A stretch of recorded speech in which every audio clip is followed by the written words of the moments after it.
Well, we took the field on a perfect day. It was right out of a dream. Never seen a sky so crystal clear. Never walked on grass so green. And in the stands when they clapped their hands, well, I could feel it in my chest. And they come from almost every state to find out who's the best. Nebraska! South Carolina! Last chance to advance. Go, hey, hey! So put me in. I'm your man, I promise I can do it all. And it feels so good to breathe the air back home in Omaha. Back home in Omaha.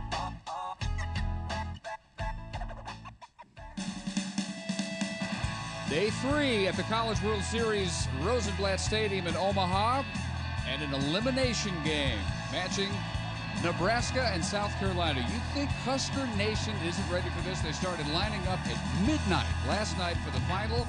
1,000 available tickets. They literally ringed the entire park waiting to get in. They're in now. 24,000 plus on hand to watch Nebraska try to stay alive against South Carolina.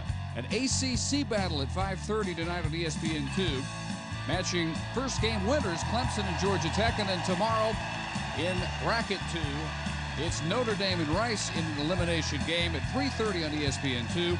The nightcap at 8 has game 1 winners Stanford and Texas. So welcome back to Omaha. Dave Barnett along with Buck Showalter. There has been an early tone set to the College World Series. Close games for the first time ever. 3 of the first 4 games were all one-run games, except South Carolina's.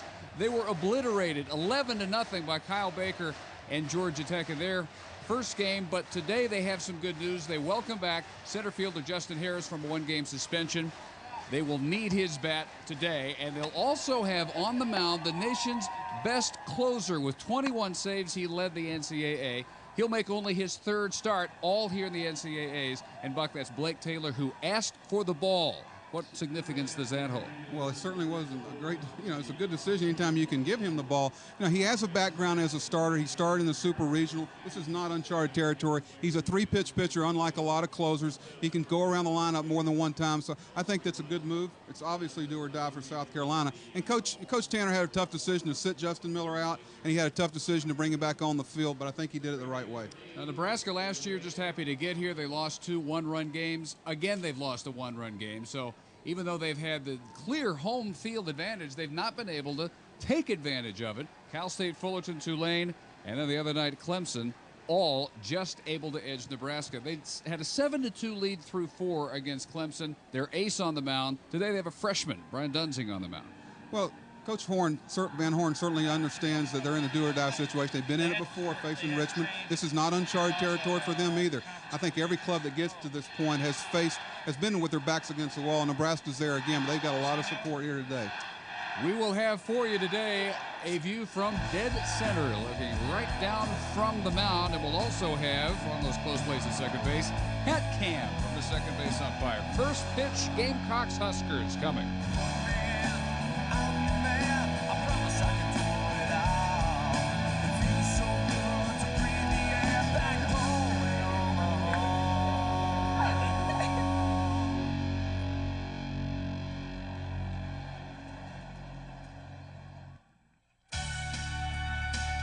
ESPN's presentation of the NCAA College World Series is brought to you by 1-800-CALL-ATT for collect calls, and by Charbroil, keepers of the flame.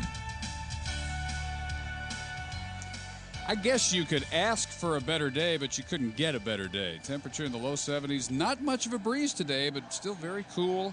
Not very humid. 24,000 again, packing their way into Rosenblatt Stadium. South Carolina and Nebraska. Loser goes home. Let's check in with the third member of our crew again today, Dave Ryan. Dave Barnett, thanks so much. Brian Dunsing, the freshman starting pitcher for Nebraska, certainly has a lot of pressure on him today, trying, as you mentioned, to win the first ever College World Series game in Cornhusker history. It won't be easy for him. Now, he went to Millard South High School, just about 20 minutes from here, grew up very close to Rosenblatt Stadium, and as a young guy, came to a lot of games as a fan, watching several College World Series in person. I asked him in the dugout before the game, how do you deal with this incredible pressure? He said, I'm not really worried about it. He's relaxed and as easygoing as he possibly can be for a true freshman in this kind of situation. And Dave, that's amazing. 25 family and friends are here watching in person. 24,000 Husker fans watching him trying to make some history today. Well, that's the attitude you want. You don't always get it, but apparently Nebraska is getting that cool confidence from Brian Dunsing today. I'm not so sure. Is that a little whistling in the graveyard there? I don't know. It's hard for me to imagine a freshman not having a few nerves. And that's why I think this first inning is so important for him, is to get off to a good start and get his feet on the ground. He's going to have a very short leash. We know that. So Nebraska takes the field. Ray Tanner in his 6th year at South Carolina, their second winningest ever. He says this lineup will look like itself today, unlike against Georgia Tech when they were shut out. I think that has a lot to do with Drew Meyer, Charleston, South Carolina. Justin Harris, Longwood, Florida. My baseball superstition is I never wear the same pants 2 consecutive games. Jerome Peters, I'm from Sherman Oaks, California. I like most ball players. I don't believe in superstitions. Steve Thomas, Tampa, Florida, home of Gary Sheffield, Luis Gonzalez, and Fred McGriff. Brian Busher, Jacksonville, Florida. Garrett Scons, Orange Park, Florida. I played for the FCCJ Stars, greatest junior college in the country. Trey Dyson, Columbia, South Carolina. Landon Powell, Apex, North Carolina, home of Olympic gold medalist Marion Jones. Kevin Malillo, Orlando, Florida, home of Disney World. Well, it's a different looking lineup because Justin is in the lineup today, Justin Harris. And I think Coach Tanner's certainly waiting to see South Carolina play a game like South Carolina's played all year. And that may not be good news for Nebraska if they do. They were the top hitting team in the SEC, 317. There is Dunsing, who won 6 of his last 7 decisions. The loss in there was the Super Regional to Richmond. 5 innings of relief. Gave up 3 runs, 3 hits, 3 walks. But otherwise very effective, 11 2/3 relief innings in the NCAAs. And living a dream today from Omaha to starting in Omaha as you look at the Nebraska defense behind it. Good defensive club. I love their outfield play. It comes into play so much here in Omaha, especially with the wind blowing in today. A lot of territory to cover out there, especially with some of the dimensions being pushed back. That outfield be tested again today. We got a great day for baseball here today. And strolling to the plate will be Drew Meyer. And if there's anybody who needs to look like himself today, it's Meyer, the first-round draft pick of the Texas Rangers, who against Georgia Tech took an offer, never got the ball out of the infield against Baker. 2 grounders to second and struck out twice. 10th overall pick of the draft. Jumps right on the first pitch and got all of it, but a little out in front and hooked it foul. Meyer, a .363 hitter with 6 home runs, the top base stealer on the team, so the ability of Tech to keep him off the base paths simplified life for them considerably here Friday afternoon. So often, Dave, guys come in here with great credentials and having a great season, and everybody's looking for, what have you done for me lately? There's a lot of pressure on these kids, especially when they're drafted real high in the draft. People are expecting them to be, perfect here in the College World Series, and I think sometimes we lose sight that they are 19, 20, and 21-year-old young men. Myers 0 for 4, as you saw, continued his postseason struggles. 1-2. Kevin Doherty is the umpire behind the plate today. And the key issue for everybody is what is the strike zone going to look like? Meyer down on strikes. That's his 3rd straight College World Series strikeout. Oh, watch his front side here. It's an example of a guy really struggling. He's going to go east and west instead of north and south. There's no way. Guys, so many times they try to defend pitches that are out of the strike zone. guy will tell you, I'm having trouble with the ball down the way off the plate. Well, no kidding. Everybody in baseball does. I think that's the first thing to go when you're really pressing is your selectivity at the plate. Justin Harris in his first at bat lays one down. It is fielded by Dunsing, but his throw pulls Brandon Iman off the bag, and Harris is aboard. Dunsing, very athletic. He's been used to pinch run several times this year and has no problem getting to this ball, but the throw is a different issue. And Harris comes up limping. Poor young man waits forever to get an opportunity to play. And he tweaks his ankle going into first base there.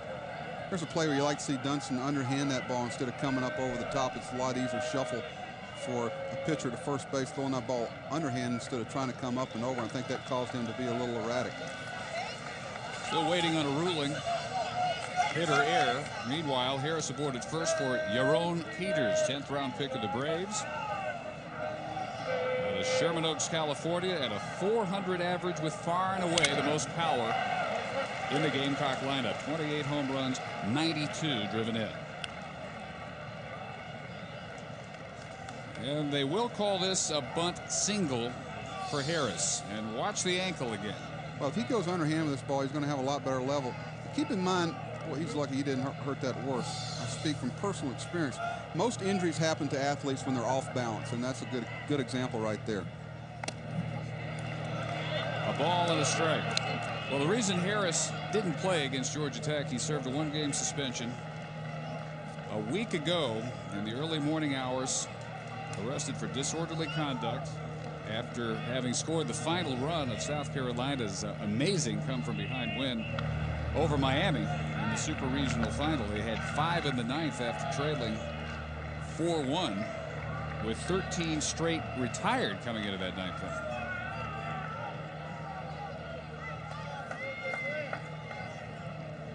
Dunsing ready for the 1-1. Ball and 2 strikes.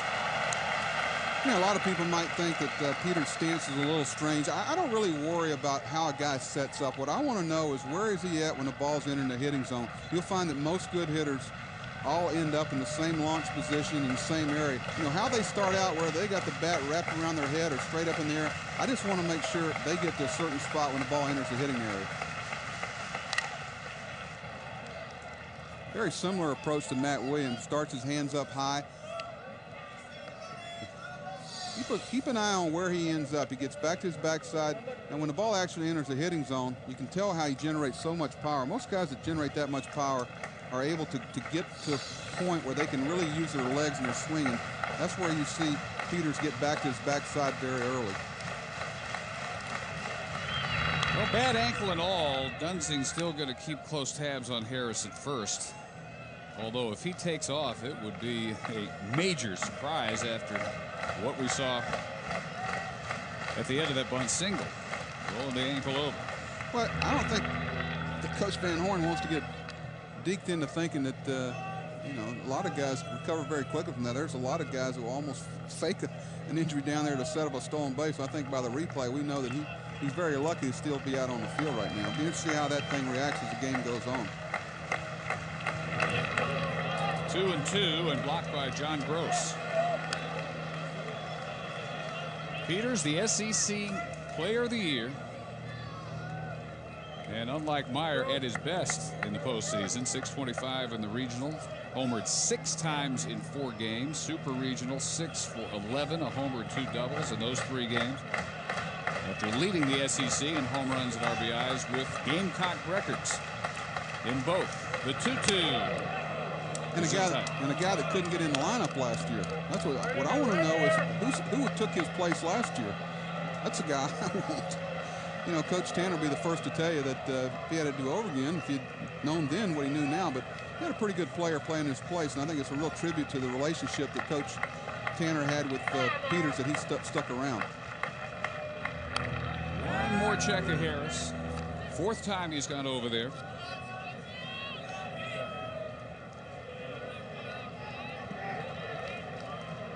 Harris, the 2nd best stolen base threat on the team with 10 out of 16. That was with a good ankle. He is going. It is ball 4, and there are 2 on with one out for Steve Thomas, the cleanup hitter.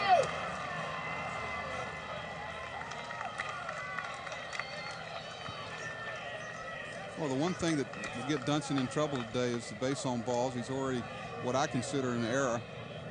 Got 2 runners out there that really didn't earn their way there. I think that's exactly what Coach Anderson, the pitching coach, is thinking about there. So Rob Childress makes his way to the mound. The South Carolina offense was completely silenced by Kyle Baker, the first College World Series shutout in 7 years. Allowed only 6 hits by Georgia Tech. And Baker actually came out for the 9th. And looked for a minute as if they were going to give him the 9th inning and a shot at the first complete game shutout since Georgia Tech's Brad Rigby in 1994. Turns out they wanted him to go out there just to get the ovation that he deserved, and he didn't work the 9th, so he got 8 of those 9 innings. I thought it was a classy move. I thought the way they had people warming up in the bullpen, they were going to make a change at some point there, and it was a nice moment for a young man from Omaha. Now Steve Thomas ready, cleanup hitting right fielder from Tampa. 11 home runs on the year. And Dunsing laboring now through the first. Behind again. Well, anytime you have a good and offensive team in South Carolina, you know at some point there's some floodgates going to open if they get an opportunity. You get shut out like they did. If they push a run across here, I think you're going to see them put some runs on the board today. 2-0. In big numbers. Now this, of course, following the control problems that the entire Nebraska staff had Friday against Clemson. 12 walks, a season high. The big shock was that Shane Comine walked 8. Far and away the most he's had in his career. A shot to second baseman Will Bolt and a shot at a double play. Simulkitis, the shortstop, delivering in time to Iman at first. And a major first inning threat by South Carolina is erased on 1 pitch.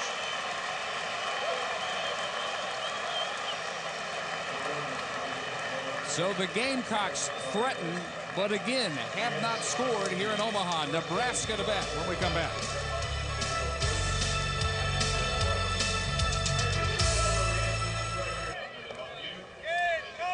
Well, that would exactly express the sentiments. Go Big Red here in Rosenblatt Stadium for about 99% of the folks anyway. Dave Van Horn in his 5th year at Nebraska, maybe his last. There are a lot of worries that he may be headed to Arkansas, where he was an assistant under Norm DeBrine, who's now retired.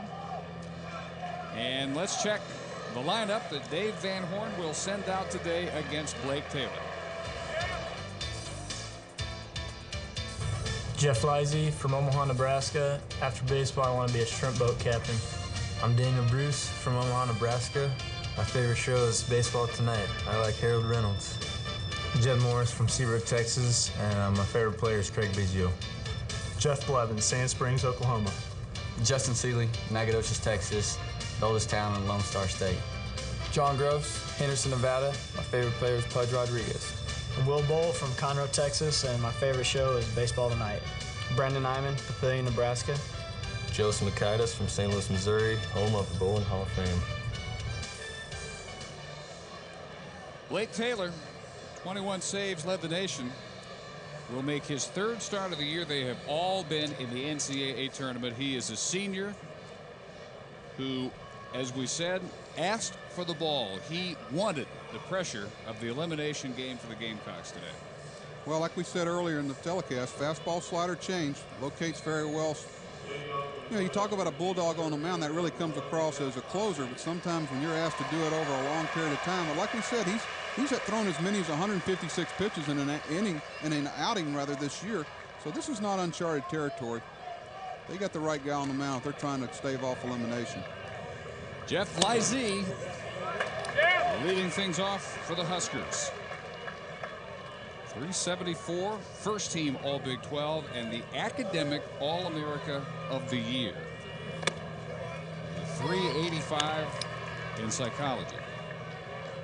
7th round pick of the Angels, the highest pick ever, or by this Husker team.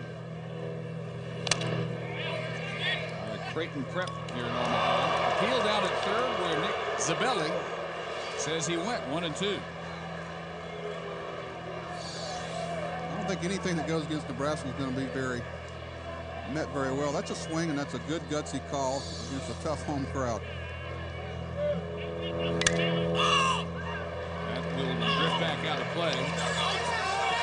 About 4 rows. Dave, I think this is the first game that I've been to here in Omaha that the wind really hasn't seemed to be a factor. It's the first day game. Now at night, once the sun goes down, you'll see flat flags out there in center, but I'm with you. I mean, for a game that starts the time this one starts, this is very unusual. And it's also, a lot of people think when you've got a high sky like this with no clouds it's a tougher day for pop-ups than it is with clouds because you don't have any depth perception. You're not able to really get a better feel for where the ball is. So when you got a unclouded day like this, you see strike 3, Taylor off to a good start. It's not necessarily good for outfielders. Lizy rung up 74th strikeout of the year for Taylor. Good delivery, Blake Taylor. Got the ball in on Lizy, and that's where you're going to have to maintain if you're going to be successful against aluminum bat. Taylor gets almost a strikeout per inning pitched. 80 1/3 innings now as he works with the right fielder Daniel Bruce. Freshman, another Omaha product. Breaking ball, strike, 1-1. Now, Dave, where did Blake Taylor go to junior college at? You have to remind me. I'm not real sure. It was the home of one Nat Showalter at one time. That'd be Chipola Junior College. One down, a diving stab by Landon Powell. And the first base umpire, Perry Costello, confirming to Kevin Doherty behind the plate because Costello had a better angle to see that Powell did come up with a catch. What a great catch by Landon Powell.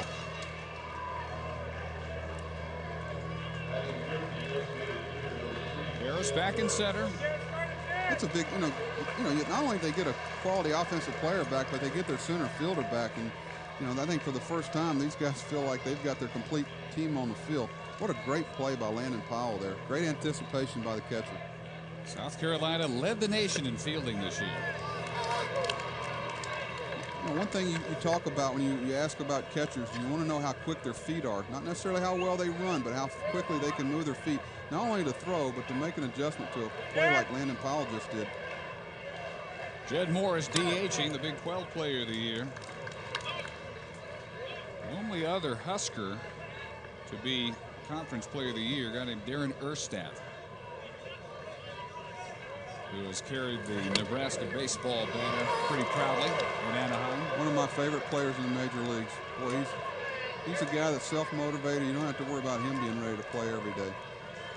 A real tribute to the time he spent at Nebraska. They did a great job with him. So did his mom and dad.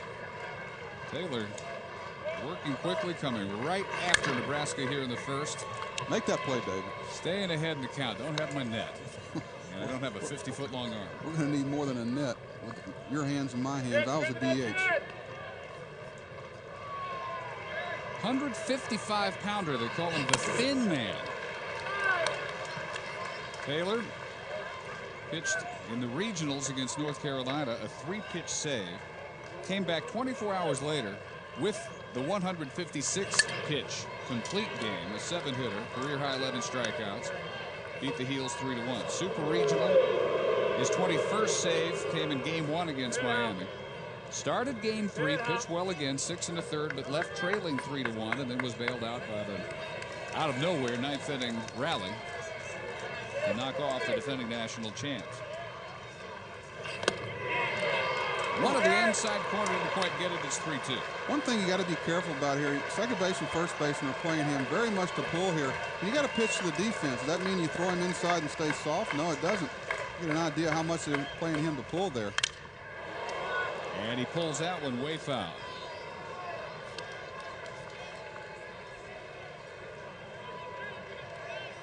Jed Morris led all catchers this year. 22 homers, 88 driven in, but DHing today. Gross behind the plate for the Huskers. Taylor ready with another 3-2 and another pop-up, which will be playable. And you think Taylor doesn't want to take charge? He makes the call and foul ground.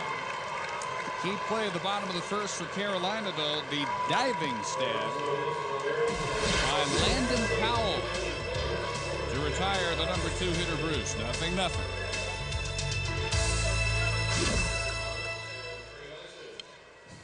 That's impressive. It's a heck of a play there. I mean, the pop-up, I don't think We move to the second. Buck, who is supposed to take charge on a pop-up like the one that ended the first? Well, that priority there, you'd like to have the first baseman.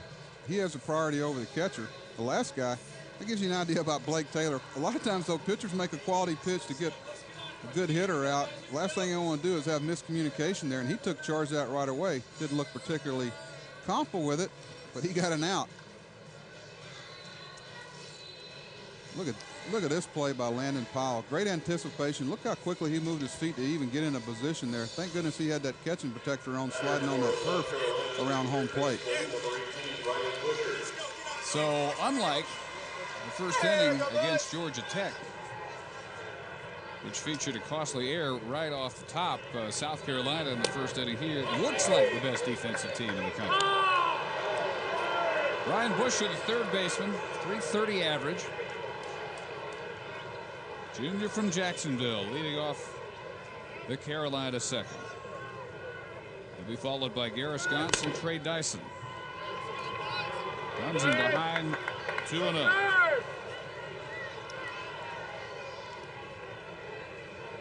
Busher, who will use the entire field with some power, 14 homers. Now, goes for ball 3. Well, the first pitch is a borderline strike. Let him off with a breaking ball. Next 2 pitches are just out of the zone there. Behind 3-0 very quickly. 4-pitch walk. Well, some very anxious Nebraska fans are with Dave Ryan.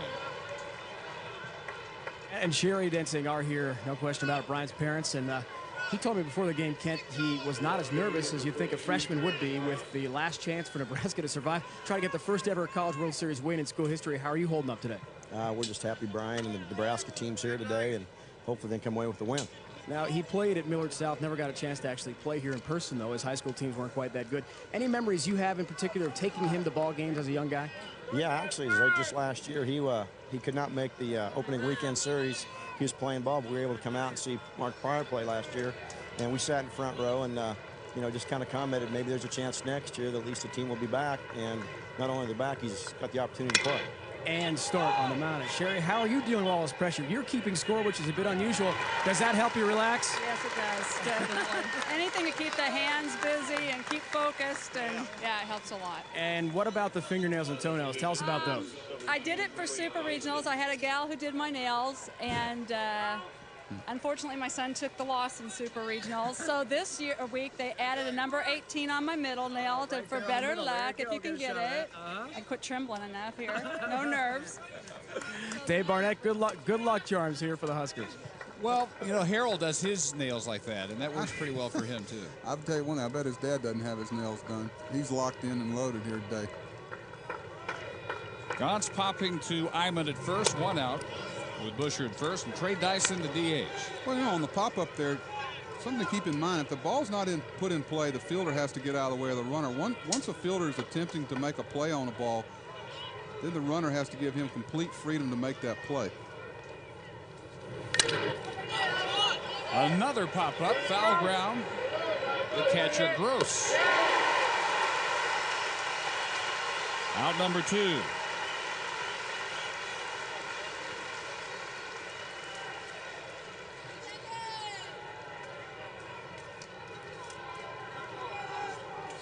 Dave, here's the first out we're talking about. Once that ball's put in play, now the runner has to get out of his way. If there's any contact there at all, right there, umpire was watching very closely. I think if he'd have dropped this ball, he'd have called interference there on the runner. But if he's not making a play on the ball there, the runner can go wherever he wants, and the fielder has to get out of his way. So now 2 outs. And the catcher, Powell, already contributed defensively. And brings a .282 average with 11 home runs to the plate. Switch hitter. Can hit it out from either side. Although most of his power, also most of his strikeouts have happened left-handed this year. Landon Powell, a former bat boy for Ray Tanner when Tanner was at North Carolina State. His father, Ron, a former ACC umpire. Went to Tanner's camps in Raleigh. Third base coach Jim Tolman caught him catching. So if anybody is immersed in what Ray Tanner baseball is about, it's Landon Powell.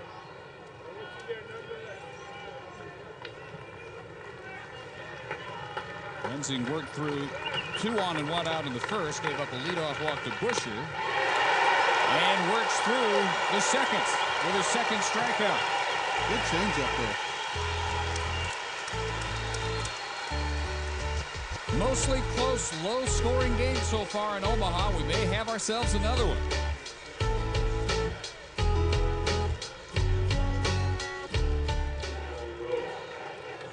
Happy Father's Day indeed. And to you, Buck. Happy Father's Day. Thank you. Same to you, David. Ready for the bottom of the second. Jeff Blevins, Justin Seeley, John Gross. If you're an Omaha father, how could you be treated better than to take in this game today? If you had a ticket, as tough a ticket as it was. Well, Mr. Doubleday invented the game. This is what he had in mind. Just a beautiful day here. Great atmosphere and some very pure form of baseball.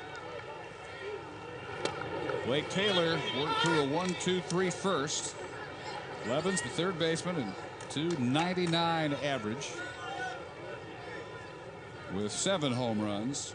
Cleanup hitter ever since the injury to Matt Hopper, which changed Nebraska's offensive potential considerably. Tore a ligament in his left thumb Saturday against Richmond. Operated on Monday. So they are without the third leading home run hitter in school history and the second leading RBI man ever. Blevins sends one toward the gap in left center field and in there. Gauntz almost overran it, but gets it back in after a leadoff double by Blevins in the second.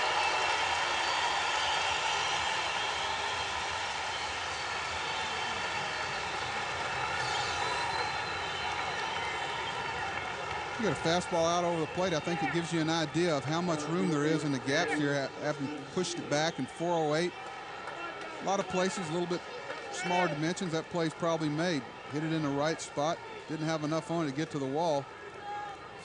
Nebraska with a very good run scoring opportunity here, especially with a left-handed hitter, the potential to pull the ball and get him over to third with 1 out. So their first hit off Taylor sets up a real opportunity here in the second. The left fielder Seeley now, .327 hitter. And as he pointed out, from the oldest town in Texas, Nacogdoches. There's 2 things that you try to do as a coach here. If you don't feel like he can pull the ball here, you might bunt for a hit. When his at-bat's over, he wants him to be in or over at third. Nice job there. It's behind the runner. Peters unassisted as Blevins takes third. You get an idea right here how many runs Coach Tanner is going to think are going to be out there today, how he's going to play his infield, whether he's going to bring them in or play it back and give one up, try to stay away from a big inning. Seeley congratulated for doing his job. Now up to John Gross, the catcher, to bring in the man from third with 1 out. And the infield is back. I think just about any ground ball, with exception something hard at third or back to the pitcher, should score the run. That'll do it. Line to Gauntz. Here comes the throw to the plate. No chance. It sails over everything, and Nebraska takes a 1-0 lead. Well, that does a lot of good for the young freshman pitcher. Get a run on the board, give him a little margin for error right off the bat. Great job of execution there by the Nebraska Cornhuskers. The thing I like about this play, watch your runner at third base. His first movement is back to the bag. A lot of times when a ball hit that hard, they'll get hung out down the line. Nice job of base running there. Good job by the third base coach. So John Gross with his 38th run batted in of the year, and Nebraska in front. And we'll see if they can nurture the lead a little better than they did Friday. Will Bolt sends one into the corner. It's fair. Bolt takes the turn at second. A stand-up double, the second of the inning, off Taylor. And the fourth hard-hit ball of the inning. Looks like you got a hanging breaking ball here. Let's take a look. If we take a look at the replay. Yep, right out over the plate. Interesting. You almost feel like he's got to be looking at it. See if we get any fan interference here. Ball barely fair. Didn't quite catch it there. It's a double any way you look at it. Taylor's thrown 7 pitches this inning, and 4 of them have been rocked. Seeley hopped hard to Peters at first. Gross lined his sac fly to left. Bolt with the double after Blevins led off the inning with a double. Now Brandon Iman, the first baseman. Another Omaha area native, Papillion. He took over first base for Hopper. And after playing shortstop last year, starting this year at third base, moved over. And as he was at the other spots, very solid defensive. Taylor trying to get the inside corner, falls behind, 3-0.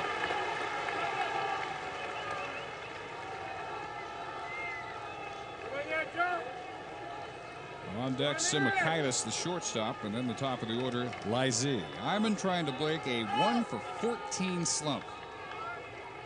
And couldn't pick a better time to do it with Bolt down at second and 2 gone. Well, there's nothing that demoralizes an opposition and really picks you up more than 2 out base hits right here. We'll see. It's got a pretty good hitting count here. Might turn him loose. Nope. First and second. Ray Tanner saw Taylor work a 1-2-3 first inning. And from the very beginning has been battered here in the second. So that will bring out Bobby Miranda, the pitching coach, for a talk. The fact that Taylor's the senior, they're not here. They're literally not even out of the regionals without the work he's done. And the fact that both coaches, Miranda and Tanner, say if anybody can handle 24,000 all rooting against him, Taylor has the makeup to do that. Well, they certainly, with South Carolina's ability to swing the bats, they can get out of this situation here with 1 run. The way you look at it, you got to score a run anyway. So this is a big part of this baseball game already here in the bottom of the second inning to keep things on track for University of South Carolina.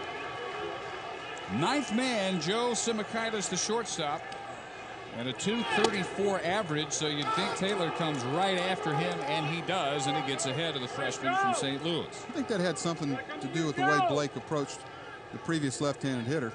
You know, he likes the idea of trying to get the out here. Sometimes you got to live to fight another day.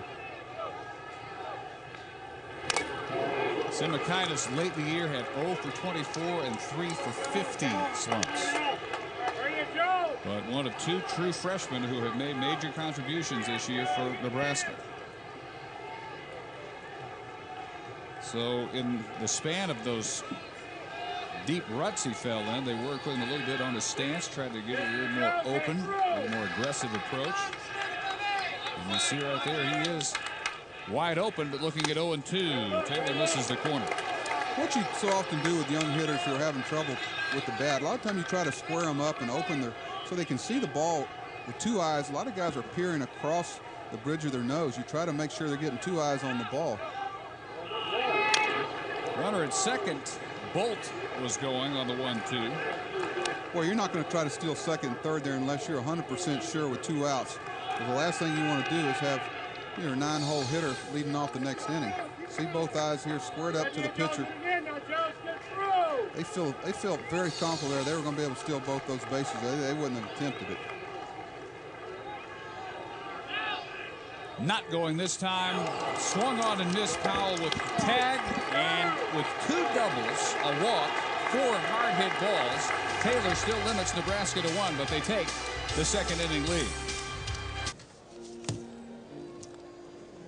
Nebraska gets the 1-0 lead. Could have been a lot worse, though. And Ray Tanner has got to feel like they are fortunate not to be down maybe 2-3 runs. Our all-access cameras have followed Tanner and the Gamecocks around.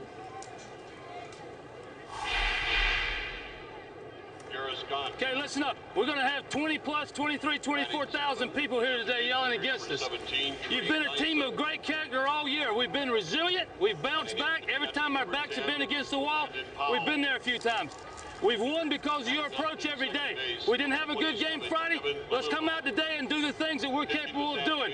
Let's play hard, let's play smart, and let's have a lot of fun. This is what it's all about. This is why you put the uniform on. Let's go out and have a big day. Let's go. I'm ready to go. How about you? Yeah, put me in, Coach. Where's the field? Ray Tanner, people in South Carolina say a perfect fit for their program. Delighted with what he's done. First pitch ripped on the line by Kevin Melillo right to Iman down at first. So Dunsing gets a quick start to the third inning. Okay, Dave, I got a question for you. We're going to do a little math here as Drew Meyer comes up. He's got a batting glove on each hand, and he's got batting gloves in his back pockets. So what are the batting gloves in his back pocket for? Are those sliding gloves in case he gets on? I hope so. I'd like to see him get on. I know he would too. Maybe a superstition. It's worked pretty well for him. Base hit. Roller, Bolt, no chance. Let's check in with Dave Ryan. Dave, that's exactly the way you break a slump if you're Drew Meyer, and he really has struggled this season, as you and Buck have talked about quite a bit. Now, I asked South Carolina coach Ray Tanner before the game about that, how he's handling the slump coming into this one today. He's now 1 for 2 so far today against Nebraska. The coach says Meyer has a great approach. He really takes his next at bat as if it could start a long hitting streak, not continuous slump, and really a pro ball mentality that Buck would love. He has a short memory, forgets a bat at bat, and moves right on to the next one. That's why the Rangers made him the 10th overall pick in this year's draft. Off with the pitch. Harris pops it to Bolt. 2 gone. South Carolina swinging at the first pitch here in the third against Dunsing. I think with as late a break as Drew Meyer had there, he had a hit and run. That's tough. Take a look at the bunt that Drew put down here. All you're trying to do is get that ball by the pitcher and have the second baseman or first baseman field the ball. He put it in a perfect spot. And as long as you can run a little bit, that's a base hit in any ballpark. So after an 0 for 5 start here in Omaha for Meyer, 3 straight strikeouts, he finds a way to reach, and now Yaron Peters needs to find a way to bring him around. He walked his first time up. Meyer with 37 stolen bases, 50 tries, almost half the entire team total as a group. The Gamecocks stole 76, 37 of those from their shortstop. So with 2 out, thinking running, a ball and a strike to Peters. Their single season home run and RBI record holder.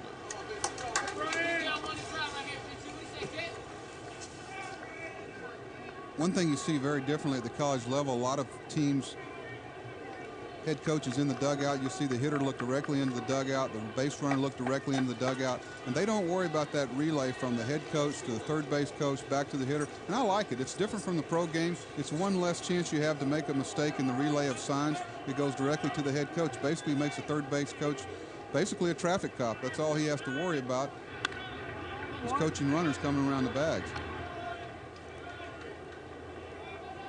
The question is, why do you even bother going through the third base coach? I think it's something that college baseball is right on the head about. Ball and 2 strikes. Gamecocks still trying to get a ball out of the infield against Dunsing. Both their base hits have been bunt singles. Well, they've hit a couple of balls that would have rolled very deeply into the outfield. A line drive right at the first baseman, a key double play in the first inning that almost took the second baseman's chest off, but good defensive plays.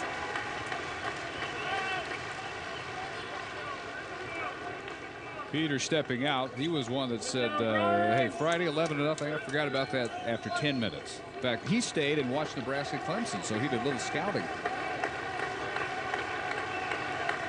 We'll see if it pays off here. Well, you think that Drew Meyer, he's tried to run once already in this count. left-handed pitcher, a little bit tougher, fairly quick to the plate. Hate to take the bat out of Peters' hands.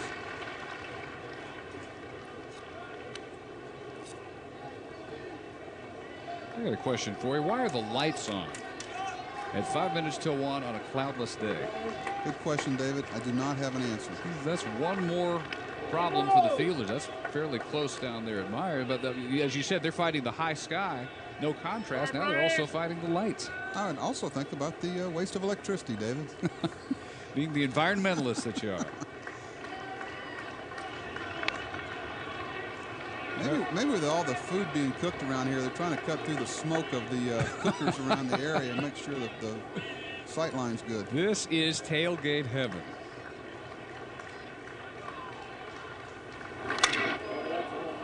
I tell you, it's all I can do. Foul ball there.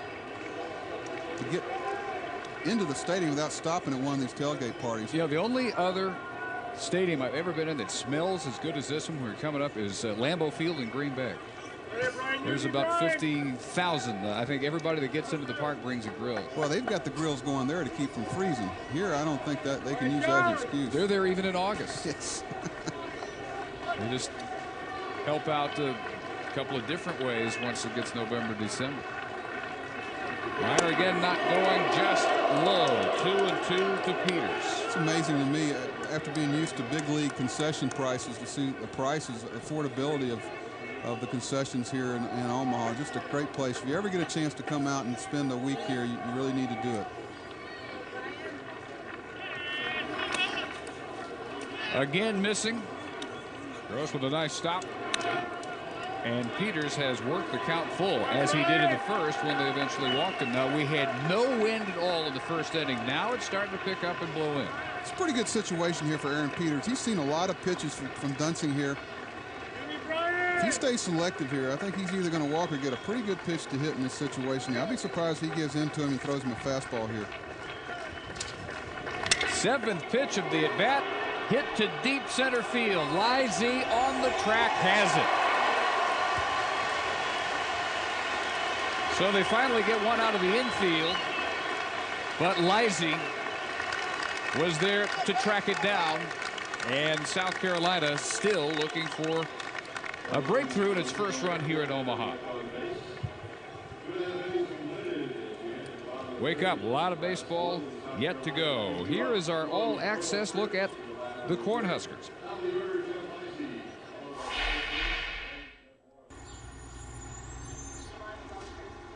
We wanted to go out there last night and do a better job. Unfortunately, we lost the game, but we played hard the whole game.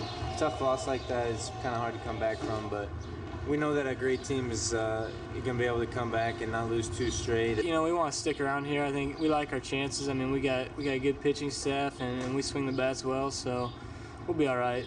We're not going to let anybody stop us right now, and that's our mentality going into the next game, and we look to play well. At this time of year, it's really tough to motivational speeches don't do a whole lot. Just tried to let them know the coaching staff still had confidence in them and that we thought we can come back and win this thing. And you got a team that's pretty tough mentally that can shake off getting beat one run or losing a 2 or 3 run lead the ninth, come back the next day and win.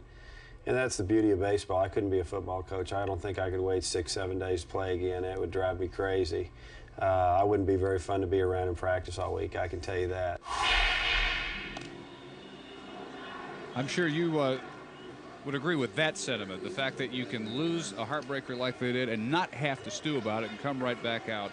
It's got to be a big help to his job trying to keep them up. Well, that's a good thing about baseball. You don't have to dwell on things too long. You get an opportunity around the corner, and that's why I always kind of chuckle when I hear a football coach say, we just weren't ready to play this week. You play 10, 15 games a year and you're not ready to play. Try strapping it on over 200 times a year in the major leagues, counting spring training, or at the college level, 70, 80 times. And that's what separates the game of baseball. You got an opportunity around the corner to succeed, and that's the way you have to look at it. Coach Van Horn certainly does.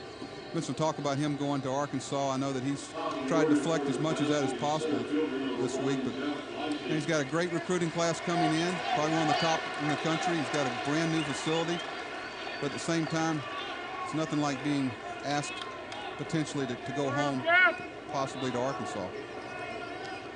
Top of the order here in the third. Lyzee struck out his first time. Taylor gets the outside corner. Lyzee, top 10 in 8 different categories in the Big 12 this year. And loops a single into center field, leading things off nicely here in the third. Third base hit for Nebraska. Last inning, they started with a leadoff double by Blevins, who scored on John Gross's sacrifice fly. They had 2 doubles and a walk. Taylor limited them only to 1 run. We'll see if Lyzee can ignite a bigger outburst here in the third. Bruce fouled to the catcher on that great diving stop just before it hit by Powell, the catcher. Had a great hit and run situation here potentially. I think Blake Taylor and the South Carolina Gamecocks are aware of that, throwing over to first base, trying to get an idea. One thing we haven't seen in any of our games, Dave, is a pitch out. Great time for hit and run or a possible pitch out here. Lyzee, with that single, has tied the Nebraska single season hit record. That's his 109th. Take a look at Brian Busher here at third base, playing very close to line, trying to take the bunt away, trying to create a good angle to throw the ball to first base. Anything he catches, he's going to be moving towards first base with it. At the same time, he's giving up a lot of range by being in that tight. Deep to left, Gotts tracking this one on the wall, can't get it, home run. 3-0.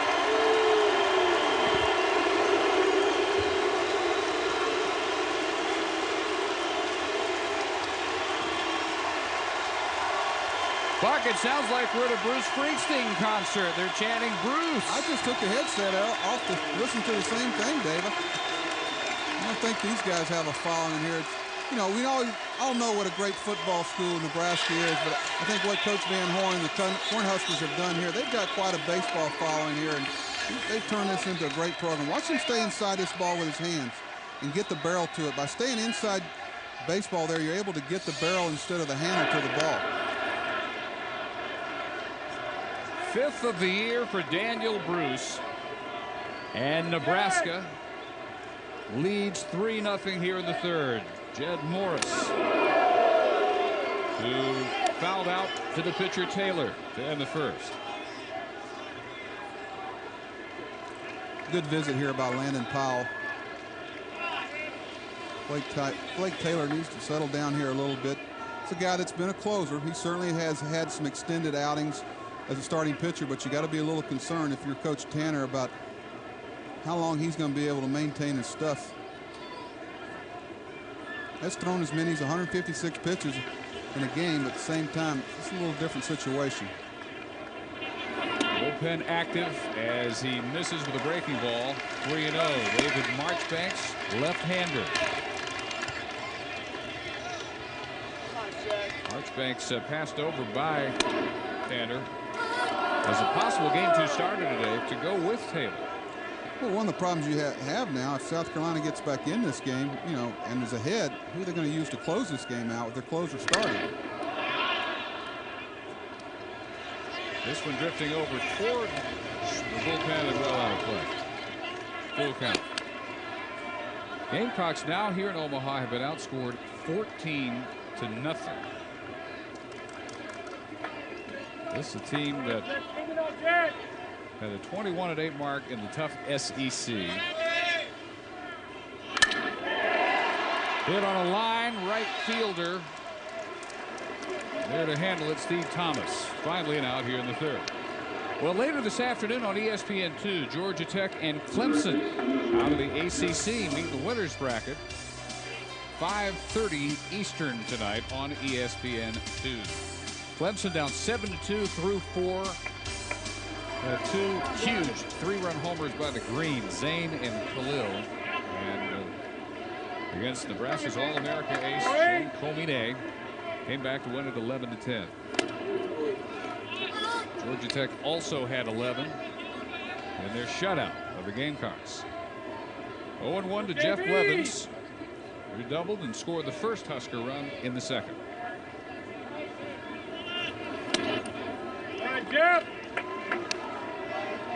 ball and a strike. Blevins battling a bad back most of the year. Still has the average up now over 300. Taylor misses high behind 2-1.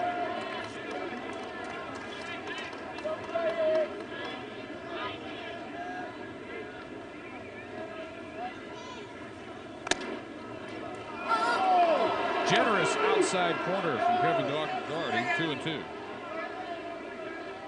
If you'd have told me that South Carolina had gone 12 innings without scoring a run after the season they had with the bats, Dave, you would have completely caught me off guard. Led the SEC, 317 team average, averaged nearly 8 runs per game, hit 115 home runs. I'm not sure if Kyle Baker wouldn't have shut out anybody, though, the way he pitched game 1. Today, it's a little different story with the freshman Dunsing. Maybe they just can't hit Omaha pitchers. Give him somebody from Lincoln there. Believe me, Coach Van Horn knows that potential's there. He just doesn't want to be holding it when he hopes it's next year when South Carolina breaks out of this.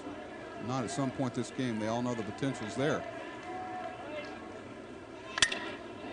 Evans reaches out, might have been ball 4, but stays alive.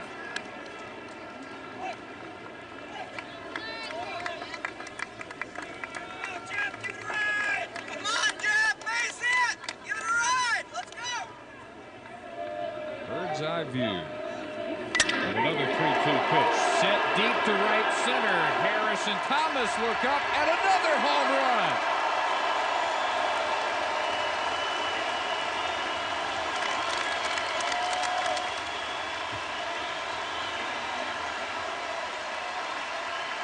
run. Number 7 for Jeff Blevins, 4-0.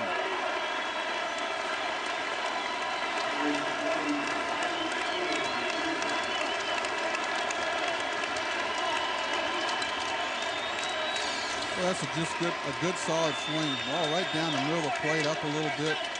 Good swing. A little bat flip there. I think he's pretty confident. Even a little bit of wind blowing in, I think he knows that's going to be a souvenir.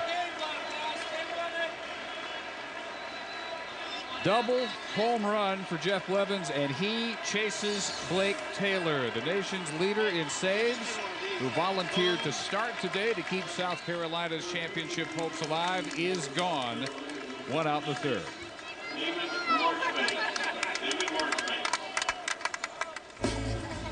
I'm telling you, if you can't leave Rosenblatt Stadium with a full stomach, you're just not trying. 2 home runs, 3 runs across to chase Taylor here in the 3rd.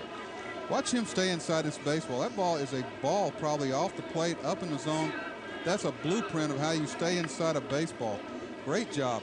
We were talking about that day. So many people hit that baseball, try to go around it. The best you're going to do is hit that ball foul. It's staying inside the baseball so the barrel of the bat comes here instead of having the barrel of the bat come around or being able to get the handle of the bat there. But by staying inside that baseball and pulling your hands inside of it, now you got the barrel to hit it as opposed to the handle. David Marchbanks making his first appearance in relief of the season. 18 outings, all starts. So he and Taylor have switched roles today. It didn't work very well in Taylor's attempt to adjust from closer to elimination game starter. He last just 2 1/3 innings, 4 hits, 4 runs on 5 hits, 2 of them home runs here in the inning. So Marchbanks, for the first time all year, comes out of the bullpen. Sophomore, who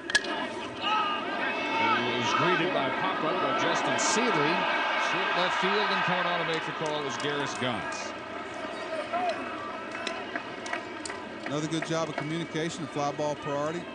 Shortstop Drew Meyer goes back as far as he can until he hears a call by the left fielder. A lot easier play for the left fielder Gantz. May look like a simple play, but it gets messed up a lot, especially with a high sky and a lot of territory to cover out there. Rose jumps on the first pitch, lines it also to left field. Gantz is there as well, but the Huskers get 3 on 2 home runs. 2-run shot by Bruce. Blevins with a solo to chase Blake Taylor. And again, Nebraska has an early lead. Can they hold on to it today?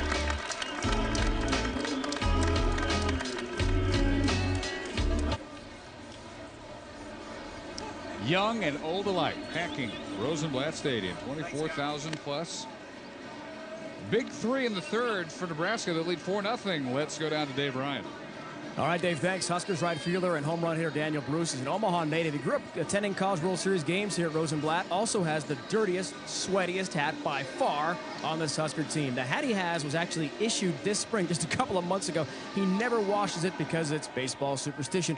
We saw also, guys, before the home run he hit, he does not use batting gloves, so he picks up a lot of dirt, rubs that on the sweats on his pants, and makes sure that his jersey and his uniform by game's end is by far the most dirty of this Husker team. Buck, please tell me you washed or changed your hat once in a while when you played? Oh, yeah, I did, definitely. I don't know. You must know that firsthand. Now, have you smelled that, Dave? Are you sure that's not fake out there? Have you personally smelled the hat?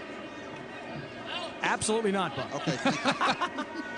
That hat, look at it. That thing is nasty, isn't it? That hat needs to go in the same sealed bag with John Wetland's old hat and buried in some nuclear waste facility. Steve Klein, they had a giveaway day with Cardinals of Steve Klein. They weren't, I think they were a little fake soiled up. You know, my superstitions were I tried to make sure that I didn't have any. I made sure I stepped on the line so nobody thought I had any. Thomas's pop-up will drift out of play.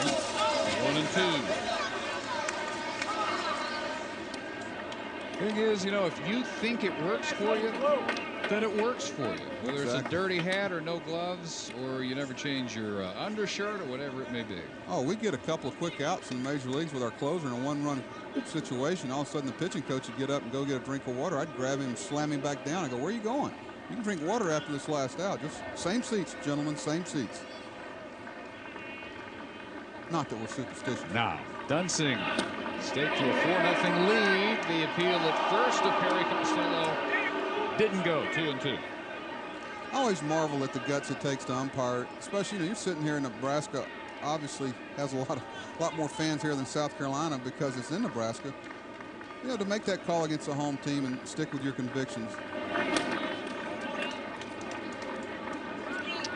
And another appeal for some reason. Costello says no way he went around on that one, but Gross asked, so Costello supplied the answer, and it's 3-2. I think we're getting very close to a situation in the game where South Carolina's got to answer. You know, he certainly had a tough game offensively against a good pitcher.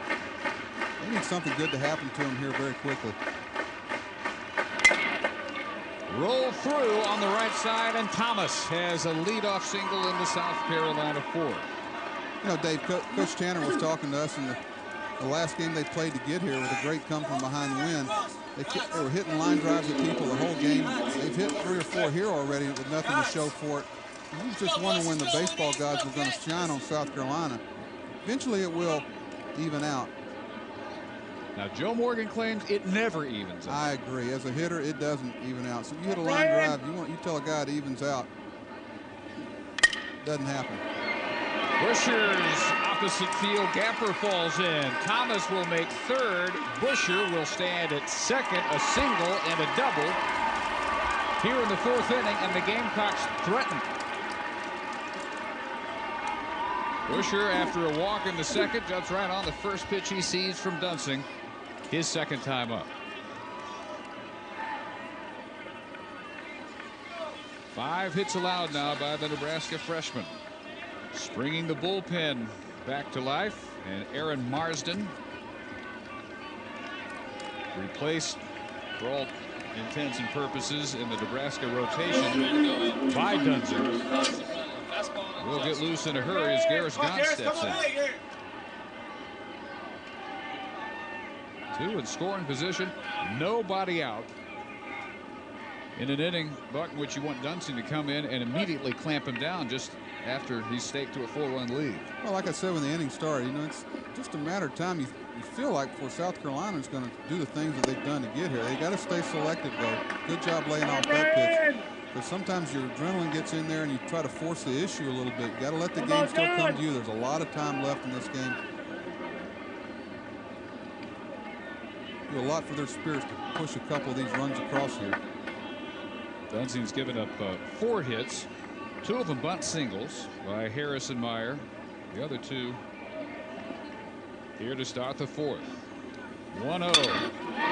Through on the left side, and Thomas is home. Busher being held by Jim Toman with nobody out. And at last, South Carolina on the board here in Omaha.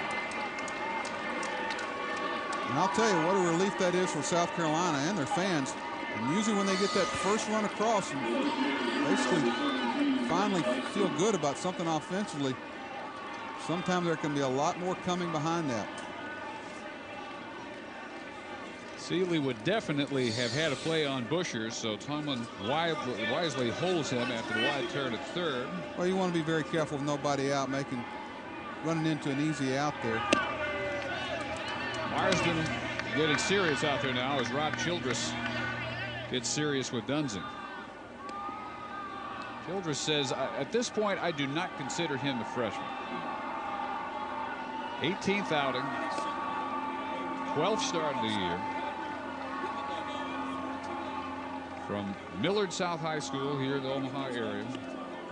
What really caught their eye was they thought they were getting a freshman who'd throw maybe mid-80s, and he turned up last fall hitting 91 on the gun. They said, boy, we've got a little more than we thought to work with here.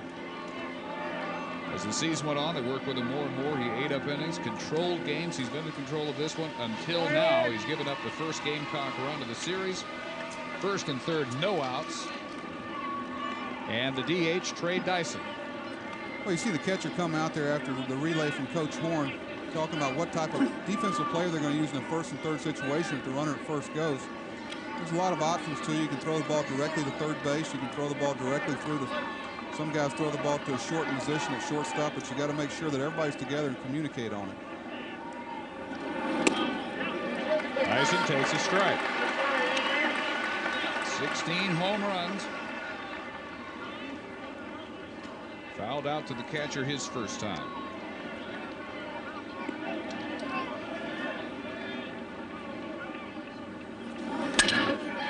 Oh and 2. South Carolina was 0 for 9 with runners in scoring position in the College World Series before Gantz finally delivered Thomas from third with the RBI single. I know Coach Tanner's got to be feeling pretty good that they've finally broken through here. Got a chance at a big inning. Another one out of play. Last team to lose game 1 of the College World Series and win a national title, Arizona, but it's been 22 years. That's something in your pregame conversations with your team you do not remind them of, and you do not bring that up. All you say is it's been done. You don't tell them how long. 1980. Just off the plate, a ball and 2 strikes. Dyson to be followed by the catcher, Landon Powell. One thing young pitchers have to grasp is when you're ahead in the count is using it to your advantage. You want to make a pitch here that appears as a strike and leaves the strike zone in order to get an out here. Don't want to live in the strike zone here. Busher at third. Gantz first. That's through the hole. Another RBI base hit. Busher is home, and it's 4-2. And still nobody out. Gantz down to second. Busher greeted warmly in the Gamecock dugout as they finally have a real uprising. Well, up in the zone again. Ball out over the plate, probably a ball, but up.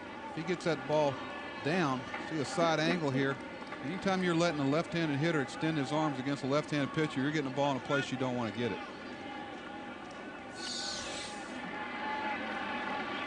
RBI number 58 of the season for Dyson. That will be all for the freshman Dunsing. He will leave. Marsden will enter with a 4-2 Nebraska lead.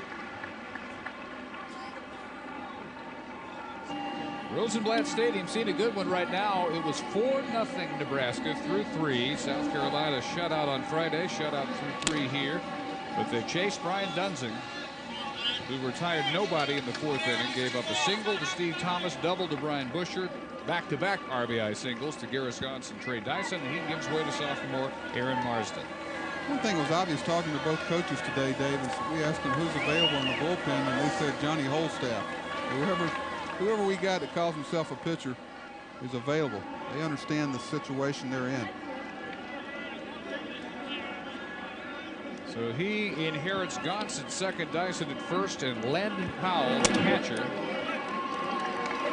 who takes for a ball. Powell, the switch hitter, struck out to end the second. Some people may wonder, would you see a bunt here in this situation? Talking to Coach Tanner early in the process here, they don't bunt much at all. They're pretty much a swing and bat team. He said they finally got in a situation in the Super Regionals in that last game where they had to get some bunts down, and he'd almost forgot what the bunt sign was. But true to form, South Carolina got both key sack bunts down and put them in a position to come back and win that key game to get here. Let's go. Friday, Huskers had a 5-run lead, 7-2 through 4. Clemson came back 11-10. Powell showing the bunt, 1-2. That's what's tough for a coach, a challenge. You know, you play the whole season a certain way, and you don't want to get here to the College World Series and do something differently. A lot of guys are not comfortable bunting. It's not part of their game, and all of a sudden you put them in a position to do something they're not comfortable doing. Landon Powell swung the bat for South Carolina very well this year for the most part. Miss low and away, not by much, 2-2. Our crack research staff, Buck, we should point out, has added USC 98 to the list of teams that lost their first game and then swept the rest of the way to a title. Had to beat LSU twice after losing game 1 to do it. Chopper back through the mound. Marsden furious at himself for not coming up with that. Potential double play ball ends instead with the bases loaded and still nobody out. Let's check out Marsden's fielding position. Could be a double play here. In pretty good shape there. Just as quick as that ball comes off initial impact aluminum bat, there's not much time for reaction there. Not much margin error for a pitcher. Mad at himself because he knows he's got a double play if he catches that ball. Wearing hat cam down there, second base umpire John Magnuson. Gives us the field level view, better than otherwise possible. Quick check down at second, just back in under the tag. Dyson. Look at it from hat cam. That's a play that most teams have with the bases loaded. It's a predetermined pick. It's a timing play with the catcher. Pitcher looks in from a full windup or from a stretch, and as soon as the catcher drops his glove, he spins and throws to second base. The catcher is the eyes for the pitcher, lets him know when to turn and throw. Down to Melillo. That one will fall in front of the left fielder, Seeley. And bring Gauntz home. Bases still loaded. 3 runs in now for South Carolina on 6 straight hits here in the 4th.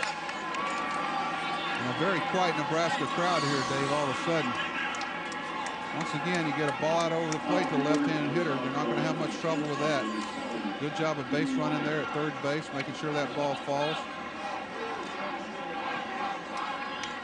That group had seen 8 hits in the first 12 innings and no runs until 6 straight are bunched here to begin the 4th. So 3 runs in, bases still loaded, still nobody out, and the top of the order, Drew Meyer jumps right on the first pitch, sends it back to the press box. Meyer ended his 0 for 5 Omaha slump with a bunt single in the 3rd. Sometimes that's all it takes to get a guy out of some hitting woes. Cheap base hit or a bunt. Something to get him going and thinking positive about himself. It's a big at bat for Meyer to see if he can get back to what got him here.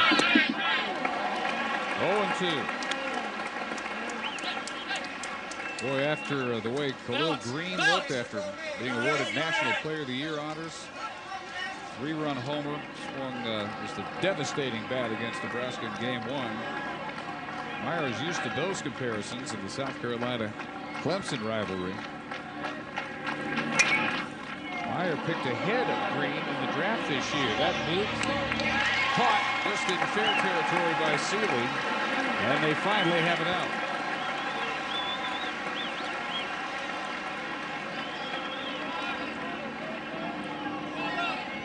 One gone, still loaded up here in the 4th. 6 hits against Georgia Tech. First 3 innings this afternoon, only a bunt single in the first by Justin Harris and by Meyer in the third until this run started by Thomas in his leadoff single, and then Busher's double. 4 straight singles, 3 for RBIs by Gauntz, Dyson, Howell, and Melillo. Now Harris again.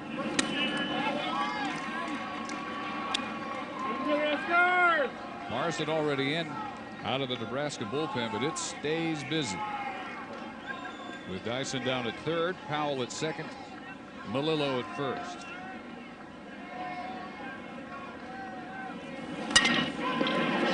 Bounced shortstop Simakaitis. Second for one, bounced at first. Safe is Harris, and Dyson comes home to tie the game at 4.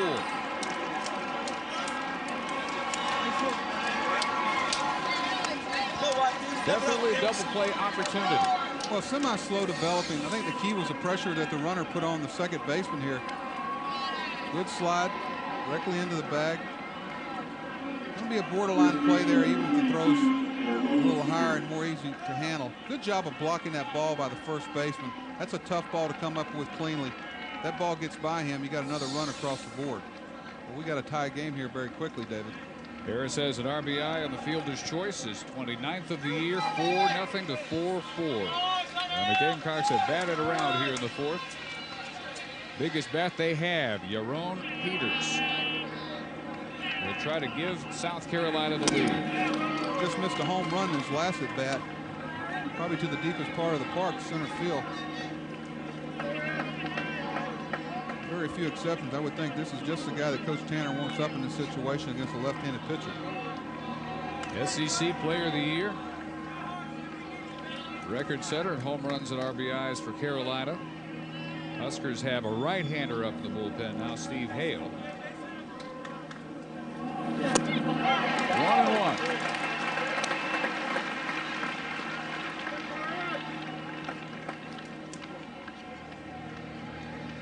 They had to go very deep into the staff against Clemson. But they've got a deep staff. 11 different Nebraska pitchers have recorded a win this year. 9 different pitchers have started at least once. And Marsden fights back to 1-2. Oh, he throws a changeup. Gets Peters off stride a little bit. Comes back with a fastball. Looks a lot faster than it is after seeing that changeup at about 80 miles an hour.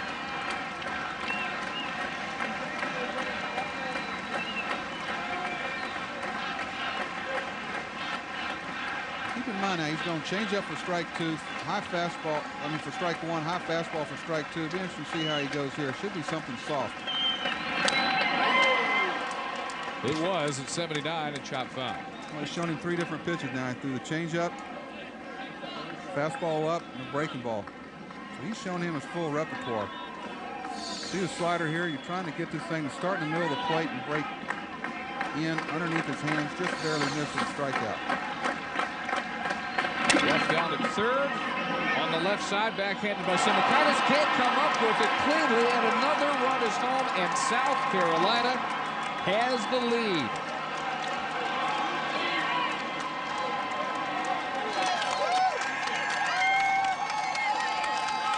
Well, the freshman Simakaitis a little indecisive about where he's going with this ball. I think he's wanting to go to second base for the force there. Would have been a close play. Probably had a better opportunity to throw Peters out at first base. You see him think about second base here. Didn't get the transfer to his throwing hand completed. Error on shortstop Joe Simakaitis allows the go-ahead run to score. 5-4, and at last, folks from Columbia have something to cheer about. That one's knocked down by Blevins. Still has time to recover, makes the throw, and just in time he gets Thomas. South Carolina sends 10 men to the plate in the fourth. They started the inning down 4-0. They ended up 5-4, and Tanner out for a little chat with first base umpire Perry Costello. For the first time here in Omaha, Tanner and the Gamecocks have a lead to work with.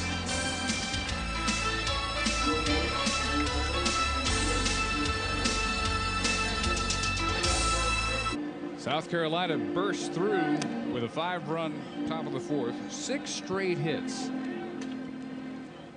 After trailing 4-0. They get Dunsing out of the game. Nebraska staked to the lead on Bruce and Blevins' home runs. They had a 3-run 3rd. But Tanner came out to challenge what was called the 3rd out of the inning at first in a very close play. Well, good play here by barehanding the ball. If he goes to his glove, he's got no chance. Keep in mind there's no such thing as a tie. The tie may happen, but it does not go to the runner. Very close play. Usually the head coach is going to read his first base coach and go by his reaction. I think he got the reaction from the first base coach that he wanted. I want to go out and discuss the play. Go back to that again, David. You know, if there's a tie, it says you have to beat the throw, not tie the throw. So if there's a tie, they're going to bang you out most of the time. You have to get there well before. If that umpire has same time, they hit the right field. Will Bolt is 2 for 2. Keep in mind what the umpires are doing. They're watching the bag and listening for the sound of the glove, and they're trying to decide which comes first. Did his foot hit the bag or for the pop of the glove? And what makes it tough on umpires sometimes is when you get a short hop throw where there's not that sound. Because it is impossible to look at the bag and the glove at the same time. So they're listening for sound and looking for the touch of the bag with the foot. So another baseball myth shattered. Tie does not go to the runner. In fact, tie goes against the runner. Exactly. I tried that with an umpire a few times. They don't buy it. They set you straight. Exactly. So Bolt with a leadoff single. Tying run aboard here in the bottom of the 4th. Brandon Iman rips one fair. That sends Bolt to 3rd. Thomas up with it, gets it back in quickly, and the Huskers answer right back. Runners on the corners with nobody out.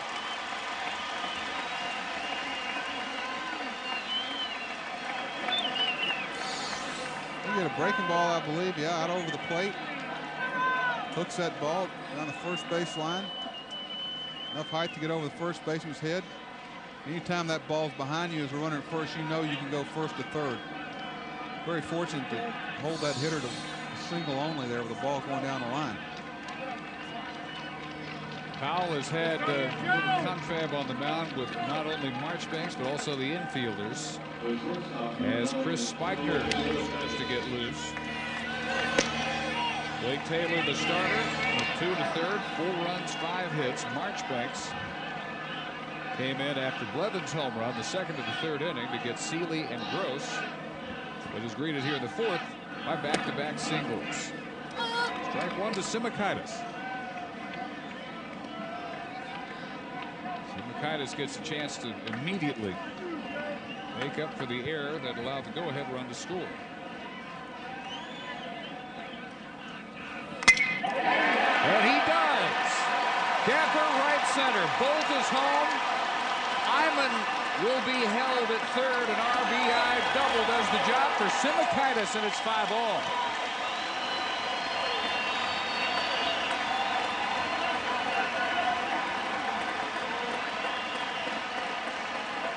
Really nice job of hitting here by the freshman. I know he's got to feel good about the error in the last inning.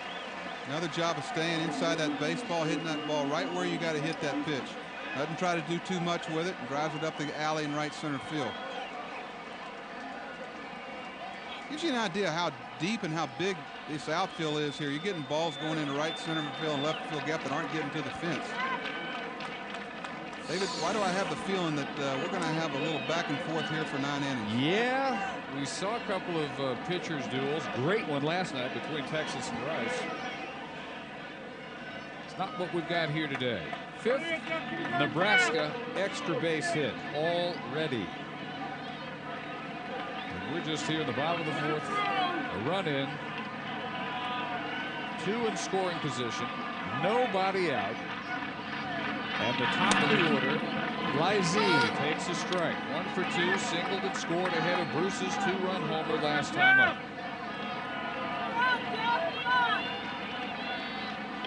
First team all Big 12 center fielder. Opposite field shot, just foul. Into the pen, 0-2.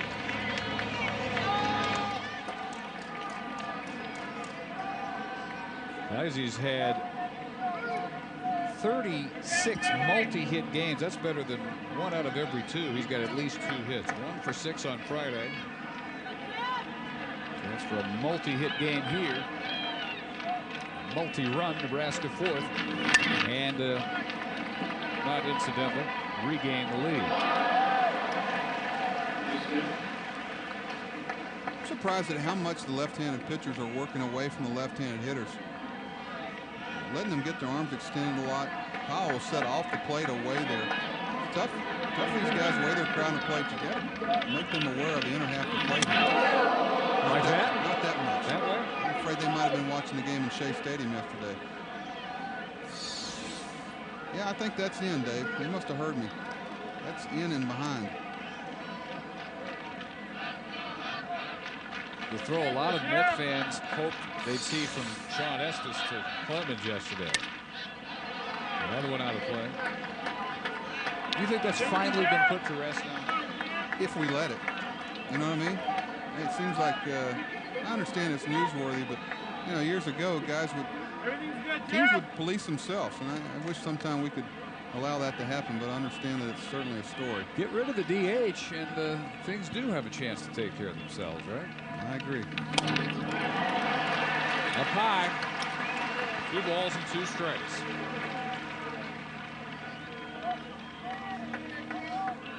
You think these Nebraska fans are into this game?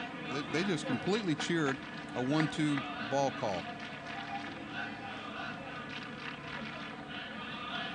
That time he comes in, and hopefully they were alert down there. They were. Everybody's okay.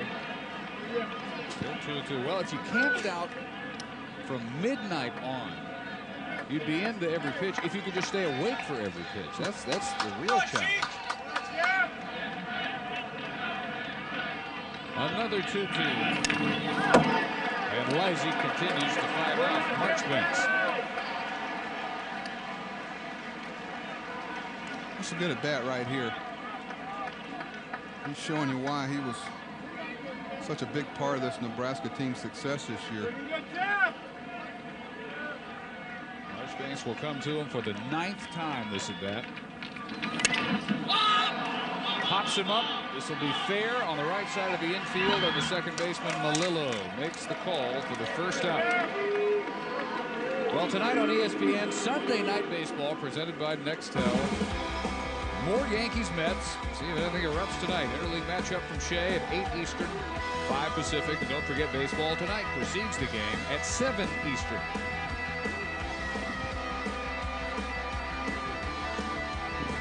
A move to the bullpen now with Marchbanks having allowed the 3 hits and the 1 run here in the 4th. He got Lizzie on the pop. Daniel Bruce, who had a 2-run homer last time up, due up for Nebraska in a 5-5 game. We'll see Speichner. 5-all at Rosenblatt Stadium in the bottom of the 4th. One of the emotions of the Nebraska faithful here have really been jerked back and forth. First of all, they see him take a 4-0 lead. They quickly see Carolina tie it and then go ahead, but Nebraska right back to tie it again, 5-5. We see senior Chris Speichner on, the 3rd pitcher of the day, in relief of Marchbanks. Used as a starter and now here in relief. And he first faces Daniel Bruce. 2-run homer last time up, his 5th of the year. Well, if anybody can stem this tide, it might be Speichner. Senior pitcher. A lot of experience here at South Carolina the last 4 years. Need to try to hold the damage here. Speichner will sometimes touch 90 with his fastball.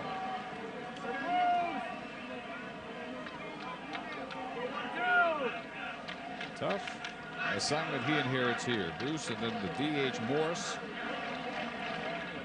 Big 12 player of the year in the on-deck circle. This is again with a breaking ball. Catcher Powell says bring it down. 3-0.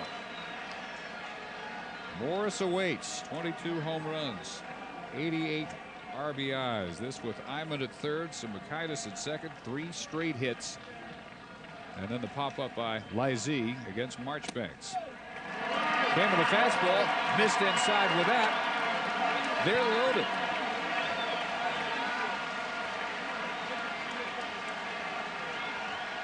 So exactly the man the Huskers would want up in this position.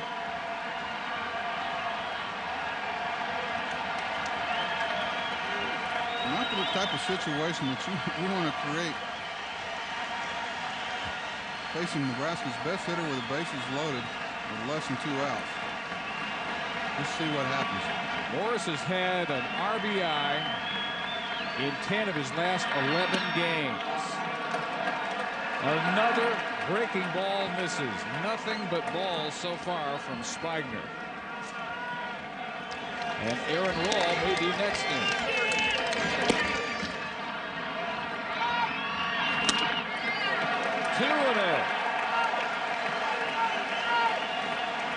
After Morris, you got Blevins, who's doubled and homered. I think you got to be careful with the fastball strike here. You know, walking a run in this type of situation instead of making a poor pitch with a fastball here. The way this game's going, last thing you want to do is throw a fastball right down the middle in the hitter's count against one of the better hitters in the country. You want to think about your ability to throw a breaking ball strike here. Be careful with a fastball strike. Good pitch. Breaking ball strike. It's a good job by Landon Powell and Coach Tanner there. Don't give in to a quality hitter here. I think he's already answered that he can hit a fastball and a fastball count.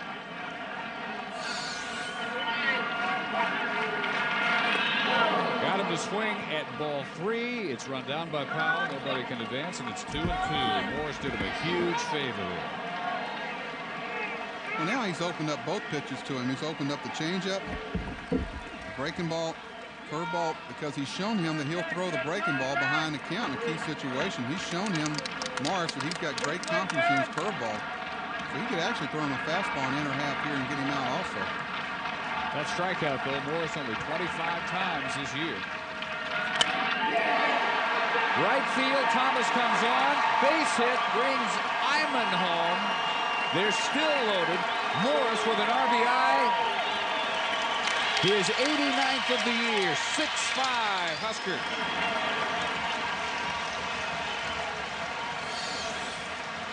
Well, 3 straight breaking balls here, and that's why you got to show. That's what I was saying before the pitch. You got to show a good hitter a different look. As good as his breaking ball was 2-0, you let him zone in and time a pitch 3 times in a row, they're going to make an adjustment. 6 runs on 9 hits for Nebraska. 5 on 8 hits for Carolina. Blevins has done the most damage with a double and a homer. Strike in the corner. 2 runs in. Bases still loaded with Huskers.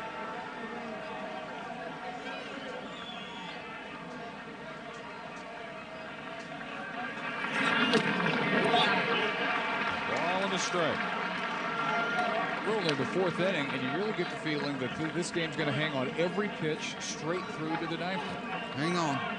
Might be here a while, but it's going to be a good one. I don't think either one of these clubs are ready to give in.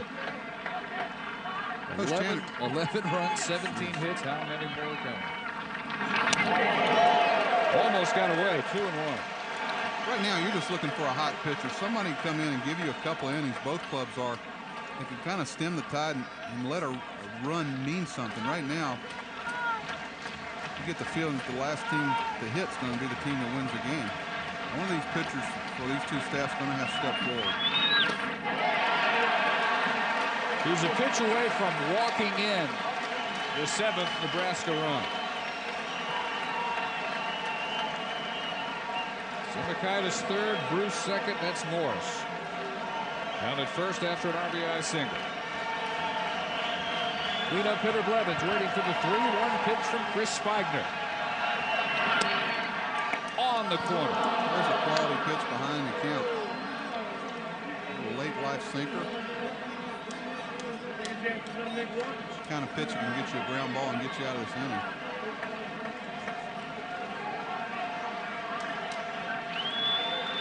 The bases loaded, low and away, 7-5.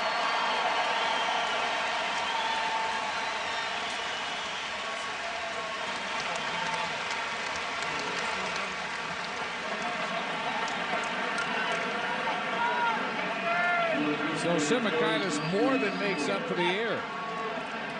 With an RBI double, he comes around to score the 7th Nebraska run, keeping them loaded.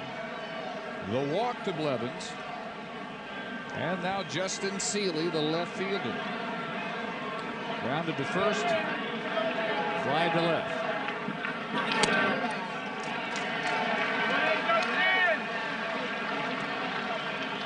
Clemson will not run out of pitchers. They've got everybody available except for Game 1 starter Gary Bell. But they have no one up the bullpen at the moment.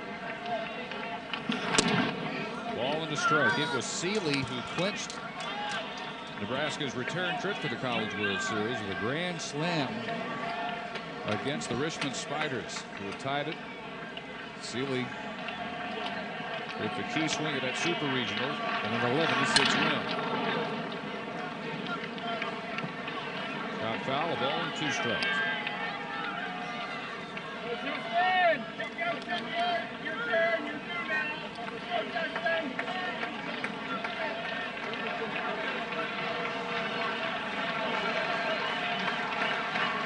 Spigner yet to retire a batter. This is his 4th. 2-2.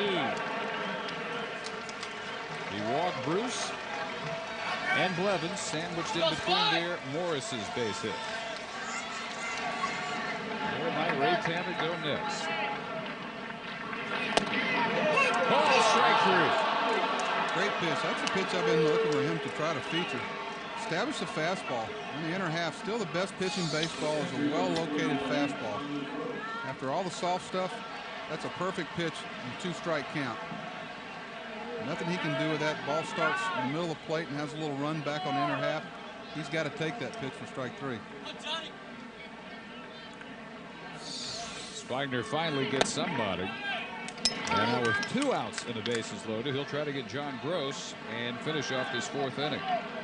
Sacrifice fly scored Blevins with the first Nebraska run in the 2nd. Lined hard to Gauntz in left the 2nd time. Well, John asked Coach Horn to go through Van Horn to go through the signs again. I don't know what you're going to give him with 2 outs and the bases loaded. Certainly not a take sign, certainly not a bunt sign. Here comes a squeeze, but it is executed by Gross with the run home before he even laid the bat on the ball. I think we had an attempted stolen base, a home plate there. I hope. Certainly we're not bunting the baseball. I'll bet you that they're trying to steal home plate there, and that's why he's looking down for a sign, and he thought it was a squeeze. He's almost home before contact's made here. He's just a couple of strides away, and if he just backs off, that is a steal of home. Yeah, I think that's exactly what we had, and I think that's where he got confused. So Gross bails out Spigner. But Nebraska 7-5 up. All right, what happened here? Gross thinks the squeeze is on. It was a perfectly executed steal of home by Bruce that ends up ending the inning. It's one of the problems you may have a guy in a full windup. That's why I said right before, I don't know why he's looking down at third base. He's looking for, he's probably trying to get as a take sign. It'd have been close. I think he would have made it. Almost dove in before the contact on the bunt. But it ends the inning. Nebraska still gets 3. But they almost electrified the crowd by the steal of home attempt by Bruce. Well, if he'd have taken that pitch for strike 2 and he had stolen home, this place would have come apart. Good imagination, but just didn't get the execution by the hitter. It's pretty happy as it is, as Nebraska takes a 7-5 lead into the 5th. And a foul ball off the bat of Brian Busher. That's a lot closer ball to being a fair ball than you might think. That's where that ball goes over the bag, not where. Let's take a look. Keep in mind where the bag is. Very close. That's a good 15 feet behind the bag where that ball was 2 or 3 feet foul. A walk in the 2nd. Double and a run scored for Busher in the 4th. Pops this one into short right. And Bruce comes on. We get some more Bruce calls here. Can do no wrong. Filthy hat and all. wouldn't want to be his barber after he wears that hat for a few hours. I tell you what, Nebraska comes back and wins this World Series. There's a lot of barbers in Nebraska that will cut his hair. He may never pay for another haircut in his life.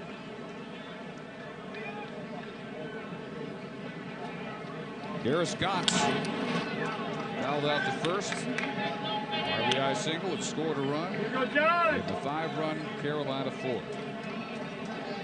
Game's gone from 4-0 Nebraska to 5-4 Carolina to 7-5 Nebraska. All in the span of an inning and a half. And why do I have the feeling this score is going to change again at some point here? It's going to change about 8-9 more times. Roller on the left side to Simakaitis. 2 quick outs.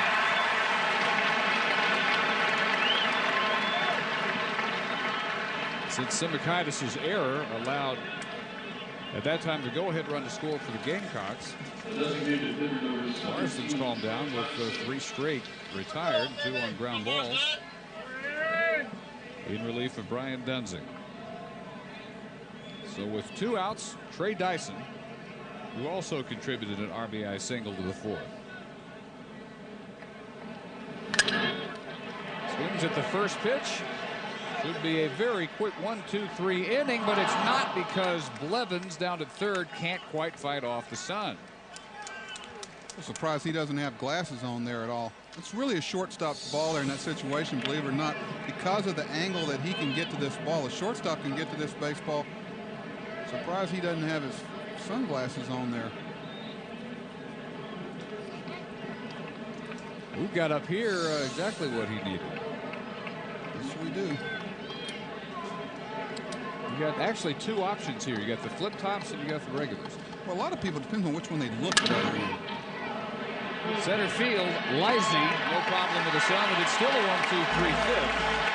On 7 pitches, Marsden retires the Gamecocks. 7-5 Huskers.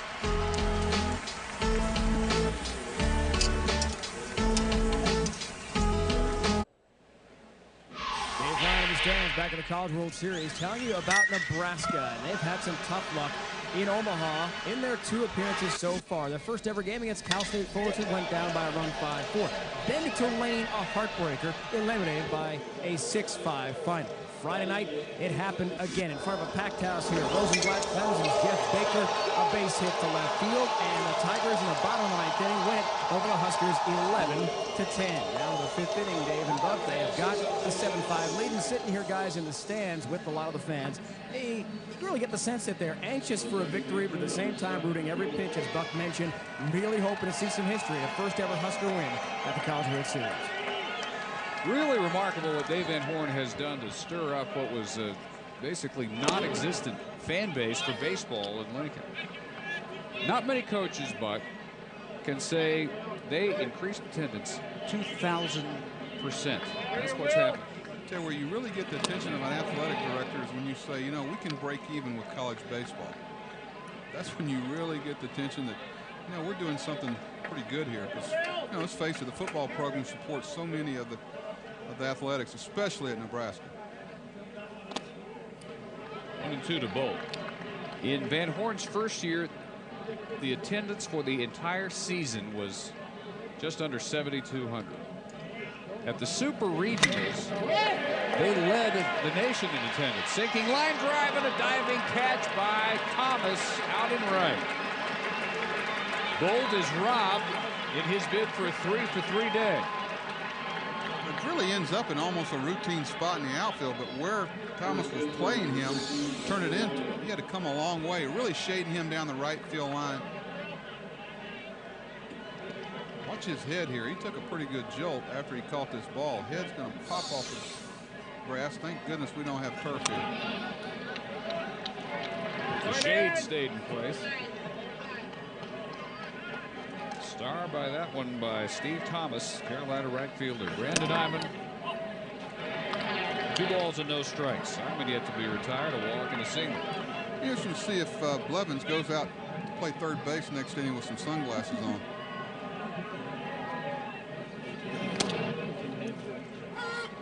I'm sure they don't have a shortage down there, but you'd lend him your pair if he needs it. Oh, I've got 2 pair here. As long as I can keep him away from Harrell and they somehow disappear, because he kind of likes these.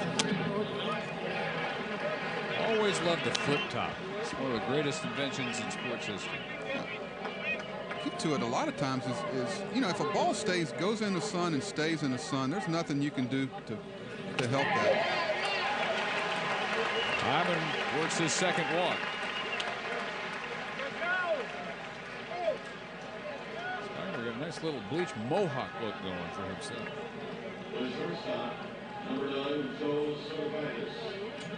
So with 1 out, Hyman down at first. What do you think? How does these work? Well, basically, you know, you want to make sure they're snug, so when you pop them down, they don't pull all the way down. But keep in mind, if the ball goes in the sun, stays out of the sun, you just want to put yourself in a position to catch that ball that passes through the sun and comes out. You're cutting down glare more than anything. And the sun obviously changes, moves around, and what may be a sun fill 1 inning won't be a sun fill 3 or 4 innings later. And that's why I was saying the shortstop on the ball at third base that got in the sun had a lot better angle on that ball. So that's something you got to talk about. It's not so much where the sun is, where your position is where you may have to run to, and now it becomes a problem. Spigner, after walking Hyman now behind 2-0. Here is what happened to the third baseman Jeff Blevins last inning. Foul territory, fights it till the very last instant and loses it. And that's where that shortstop's got to come over and take charge here and help him out. I think you'll see that next time the ball popped up over there. Landon Powell's going to come out and chat with Spigner. Meantime, Matt Campbell, left-hander, is up in the Gamecocks bullpen. Spigner, the third pitcher, following starter Taylor, who normally would anchor Ray Tanner's bullpen. So they don't have their closer. They spent him in 2 1/3 as the starter today. 5 hits and 4 runs. Marchbank went 1 inning. Now Spigner, the third Carolina pitcher of the day. Finally a strike, 3-1 to the number 9 hitter Simakaitis.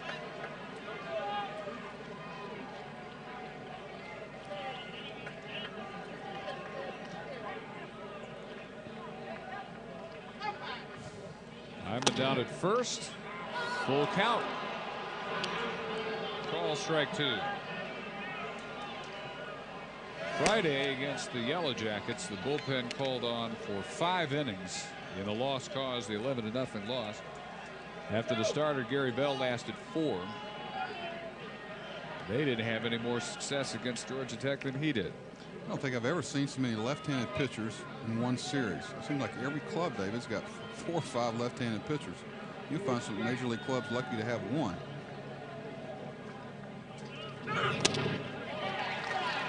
Another walk back-to-back with 1 out here in the 5th. And already leading 2-0. Nebraska gets to the top of the order. Lizzie. Will he face Spigner?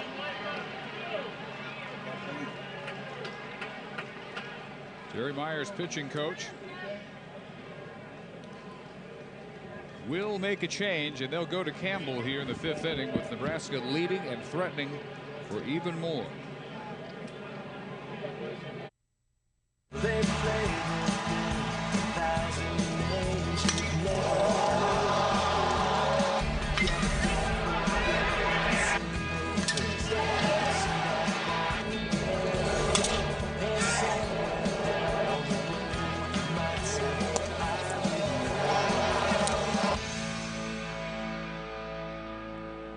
Lots of talent up and down the list of 8 who have made it here to the College World Series. Someone's dream will come true. 7 teams will have their dreams dashed. Green, Stanley, Morris, Peters, and Sinisi. We've seen Morris, Peters square off here today. We're about to see our 4th South Carolina pitcher of the day. It's a pretty impressive list right there that we have here at the College World Series. Some pretty good baseball conferences represented here by Players of the Year. So here is freshman left-hander Matt Campbell. He inherits 2 on, 1 out. And at the top of the order, Lizzie, who squares the bunt, takes a strike. Lizzie singled and scored in his first 3 trips. Campbell on for the 19th time this year, almost all in relief. And a 184 earned run average, a 187 opponent batting in. 0-2.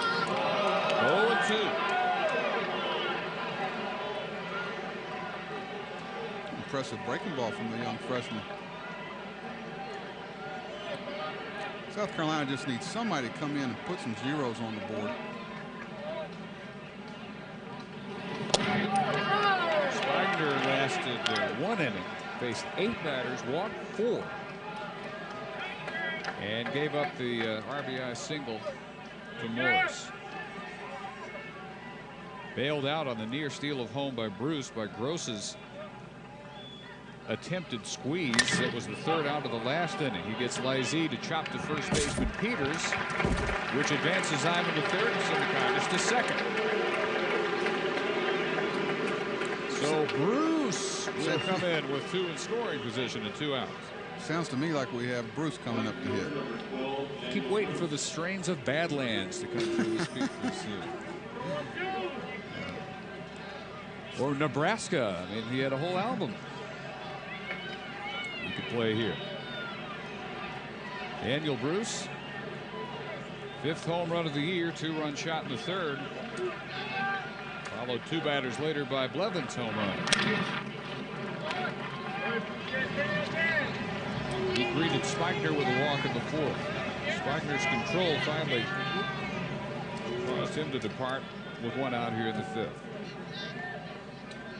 I think Daniel Bruce last year as a high school senior thought he'd be in Omaha, Nebraska and have 24,000 people chanting his last name. What a thrill for a young man.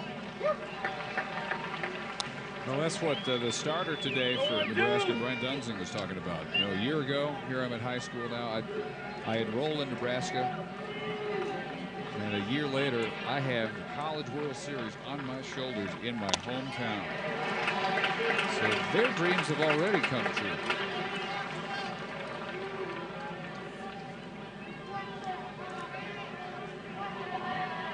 2-1 to Bruce.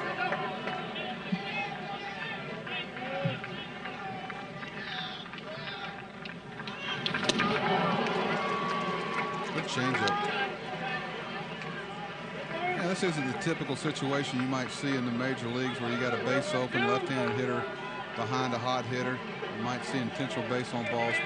You know, we're sitting here in the bottom of the 5th inning. I think they're just looking for outs. There's a lot of differences in the pro game and the college game, and you just got to come to grips with it. Breaking ball chopped to Busher at 3rd. A bobble, a throw in time. Campbell comes in, does the job. He holds the Nebraska lead to 2, 7-5 on a sun-splashed cool day here in Omaha. We go to the 6th inning. South Carolina, Nebraska elimination game from the College World Series. Huskers have a lead. They're doing that without injured first baseman Matt Harper, a starter all year long. Matt, how difficult is it for you to watch from the dugout now with Brandon Iman filling in very well for you at first base? Yeah, he's doing a great job over there, you know, and we couldn't be more proud of him. But, you know, it's tough sitting in there watching all the guys have all the fun, which, you work all year to do, but it's good. You were hurt in day 2 against Richmond in the Super Regional. Bad thumb injury, which required surgery. A shoulder injury as well, which is going to require more surgery. Tell us about the feeling in the dugout right now. It's been a topsy-turvy game. It has. You know, the momentum's gone back and forth. They got going in that inning. We couldn't get an out, and they did a great job of scoring some runs. We just need to keep scoring every inning, and we're looking to get going. So your role is much different. Are you now a cheerleader in the dugout? Yeah, a little bit, if you want to say that. It's more or less just kind of keep the guys motivated and know what to do and not lose concentration. Here's Matt Hopper, guys. He's got 7 months of rehab with a shoulder reconstruction after the College World Series. All right, Dave, 10 game-winning RBIs to lead the team. They're having to do without with Hopper unavailable. They said they didn't have the shoulder operated on the same time as the thumb because they didn't want to have to feed it. That's just a little bit too much to put on all at once. 3-0. Landon Powell leading off the Carolina 6. There's a strike. I don't think you can underestimate the loss of Hopper. You look at where he ends up at Nebraska, David, that's pretty impressive. Top 3 homers, RBIs. Leadoff walk to Powell. Exactly what you do not want with a 7-5 lead in the 6th inning to the number 8 hitter in the lineup. One of these two goes home after today. Same will be true for Notre Dame and Rice tomorrow. Into the elimination portion of the schedule. North Carolina has proven over and over again this year they are a coming from behind team. Little squares and takes a strike. Of their 53 wins, 19 times they've had to come from behind.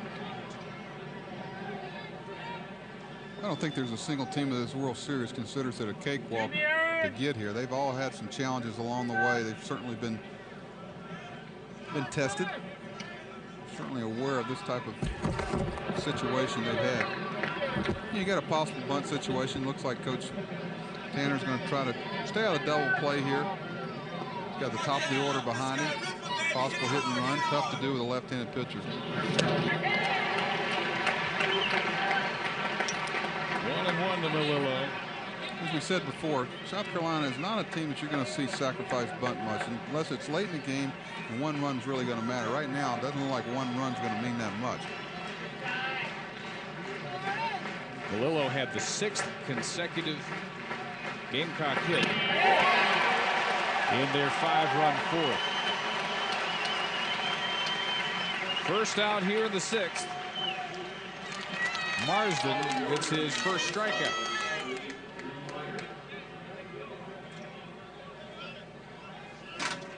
And to the top of the order, the shortstop, Drew Meyer.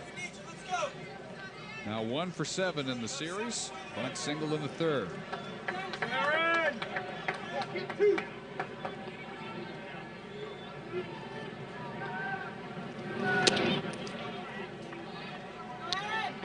For South Carolina to come back again, you just figure that at some point Drew Meyer has got to look like the first-round pick he is. Steve Hale again getting loose, right-hander out of the Husker bullpen.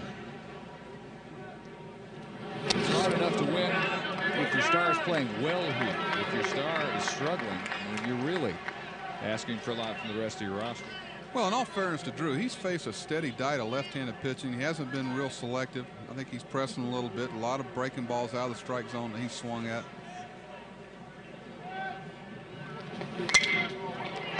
Left center field, long run, Lizy can't get it. One hot off the wall.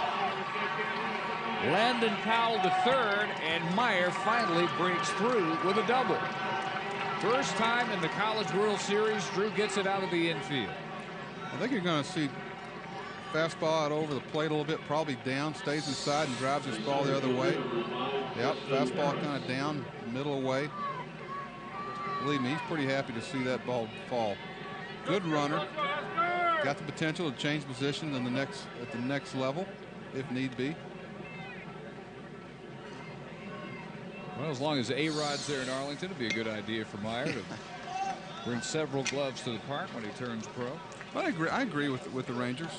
You know, take the best player you think's available at that slot, and those things have a way of working their way out. The good athletes, the guys that are worthy of being drafted that high, they're capable of playing other positions. You know, they think they've got a quality baseball player that can do a lot of things well. You can tell he runs well. He loves to play the game. Got a great approach, good body. And I don't think we should take this College World Series be indicative of what he's going to be doing down the road. And if he hadn't had the background he's had, we might be looking at it completely different. I'll tell you what, he's going to be a good player at the next step. We've got a couple great shortstops. Kalia Green.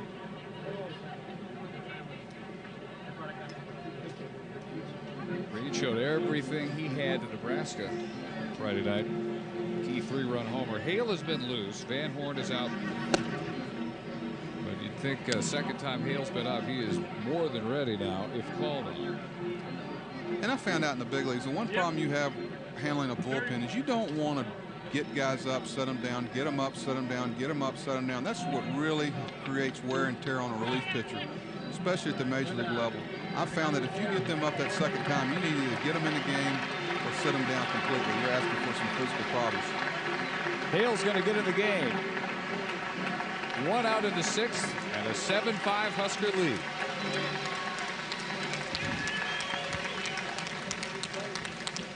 Nebraska 7-5 in the top of the 6th inning. If you didn't get a chance to see Texas Rice last night, you saw a great pitching matchup decided in the bottom of the 8th inning on the best error you'll ever see by Omar Quintanilla, Texas third baseman.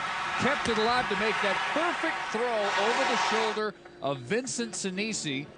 No doubt stunned that that ball didn't end up in the corner, much less that he is thrown out with the potential tying run at the plate. Well, you think about the throwing angle he had, and you're exactly right, David. You know, tough error at the same time. Take a look at the brackets here. Loser goes home today. Clemson, Georgia Tech, first game winners. Tonight, 5:30 Eastern, ESPN2. And then another elimination contest tomorrow at 3:30 Eastern between Rice and Notre Dame. Both one-run losers to Texas and Stanford yesterday. Steve Hale into the game to take on Justin Harris. Starts in with a strike. Gamecocks with the tying runs aboard. Junior from Yukon, Oklahoma. On in relief of Aaron Marsden, who went 2 1/3, allowed 3 hits, a walk and a strikeout. Shot gloved by Blevins. And in a rundown, Howell will be tagged out by Blevins.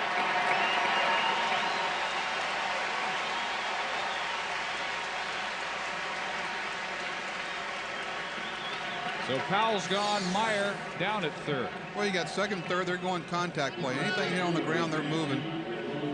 Key here is going to try to stay in the rundown long enough for the hitter to get at second base and end up with the same situation you would have had anyway. Been tough for Harris to get there without some degree of risk. So Powell out 5-2-5. Meyer down at third. Harris on the fielder's choice at first. 2 outs now for Yaron Peters.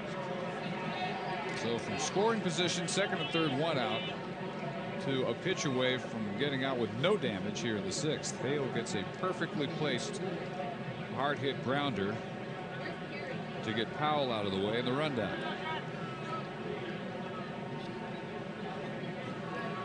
You know, we've already seen a couple of them, David. Every college team with as much practice time as they have during the season, they have some off days. There's always a trick play here and there. We've seen the bases loaded pick from the catcher release. I guess you could call it steal a home plate. You know, every team, when they get in a situation, you see first from an offensive standpoint and a defensive standpoint. I don't think you're going to see anything here. One of the better hitters in the country at the plate. I think they're going to let him swing the bat. Meyer trying to distract Hale, bluffing down to third. Peters aboard twice today, but still looking for a hit. He walked in the first, reached on the error by Simakaitis, which at the time allowed a go-ahead run to score. 2 for 4, 2 singles for Peters against Georgia Tech. He hasn't shown the power of producing capability that made him such a threat in the SEC this year, and in fact a conference player of the year. Good time here for him to unveil it. Well, he's got a hitter's count. I wouldn't give in to him here. Careful about a fastball strike. Step right there. That's a quality strike down the way.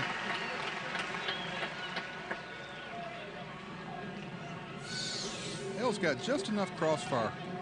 Paul, the umpire's giving you that pitch. You couldn't ask. You could throw 3 more right there, 2 more right there, and he would sit down. Problem is repeating a delivery and repeating a pitch.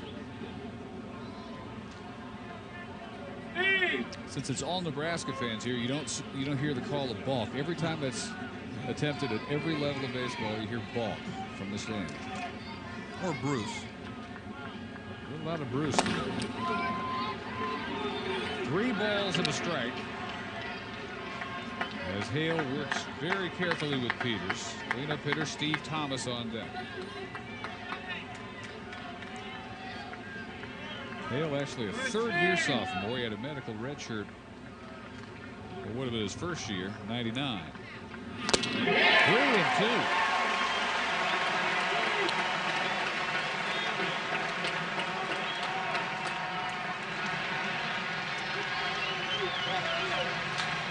Outfield for the Huskers, very deep for Peters with his 28 home runs. Thomas hoping to get a chance. Hale hoping to end another Carolina threat here in the 6th. Well, they're looking to try to get a cheap out there, but first base coaches, they're reminding these runners, make sure he goes to the plate. They're aware of what they're going to try there, trying to get an early break and get a cheap out. 3-2 had a notion, held up ball 4. Appeal at first, no, says Costello. Bases are loaded for Thomas.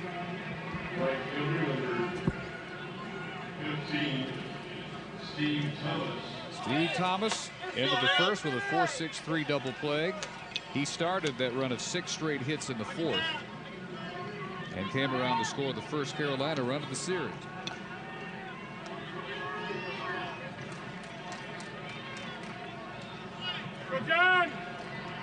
Hale trying to extricate himself from trouble, keeping Nebraska up by 2. Not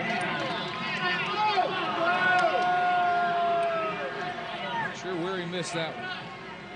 Neither are the Nebraska fans.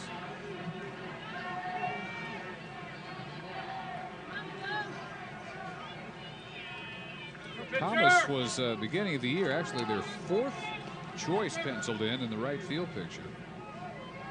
And surprised everybody with a great year. 5th-year senior, first time given a chance to start. Rips that one toward the corner, in there. Meyer is home. Right behind him comes Harris, tying the game up at 7.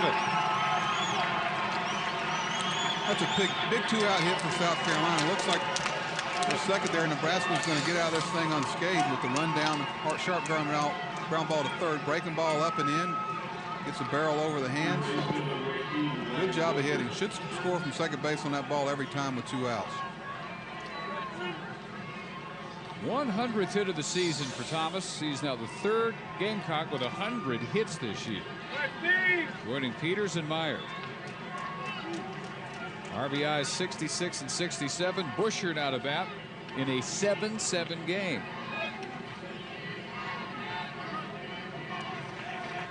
Call this one early. Last pitch of the game. May decided. Not a comfortable feeling for a manager or head coach. I've been there. Why do they call Major League head coaches managers and managers here head coaches? You got an answer for that? Another one of those unanswerable questions. Same as why the lights on at noon in a perfectly sunny game. We'll never know. Why does a baseball coach wear a uniform? Will Bolt to end the 6th inning of the Gamecocks tied with 2. 2-run single by Steve Thomas. The 5th-year senior has pulled South Carolina even again.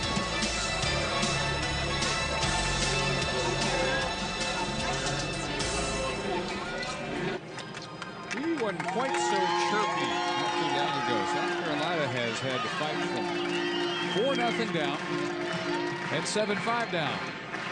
Tie the game at 7. We move to the bottom of the 6th inning. Morris, Blevins, and Seeley. Blevins has been one of the hitting stars today for the Cornhuskers. Morris to lead things off. The DH with an RBI single his last time up. Continuing a trend. This is the 12th postseason game for the Huskers. They played 4 in the Big 12 tournament in Arlington. 3 in the regional, 3 more in the super regional, and now their 2nd game here in Omaha. And Morris has had at least 1 run batted in 11 of those 12 games. I tell you, Dave, if anybody had any doubt about the support this Nebraska baseball program has, you know, we were in the hotel. We're at the same hotel as Nebraska is. How about the sound we heard up in the room when those guys were leaving, going to the bus to come to the ballpark today? I know you jumped up and looked out the door.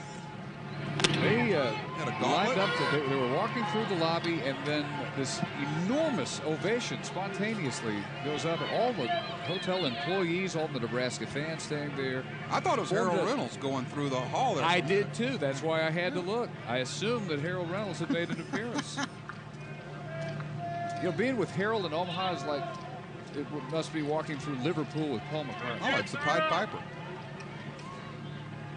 We're going to have to get him bodyguard protection here pretty soon. Grounder on the right side for Peters, covering Campbell, and a good start.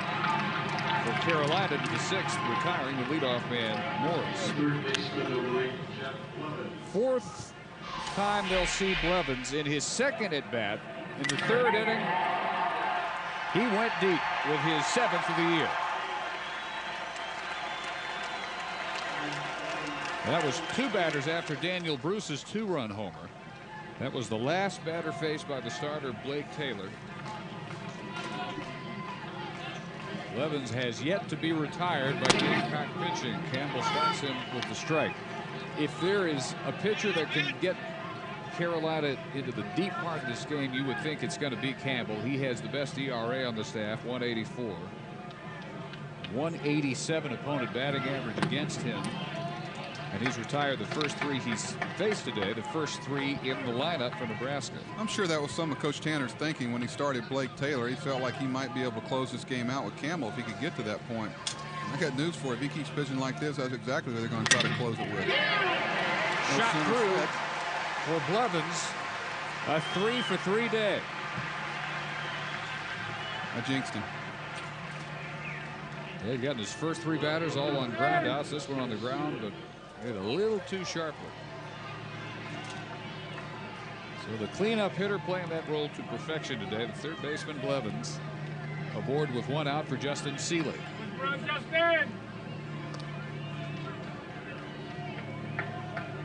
Seeley has bounced to first, fly to left, and struck out 0 for 3.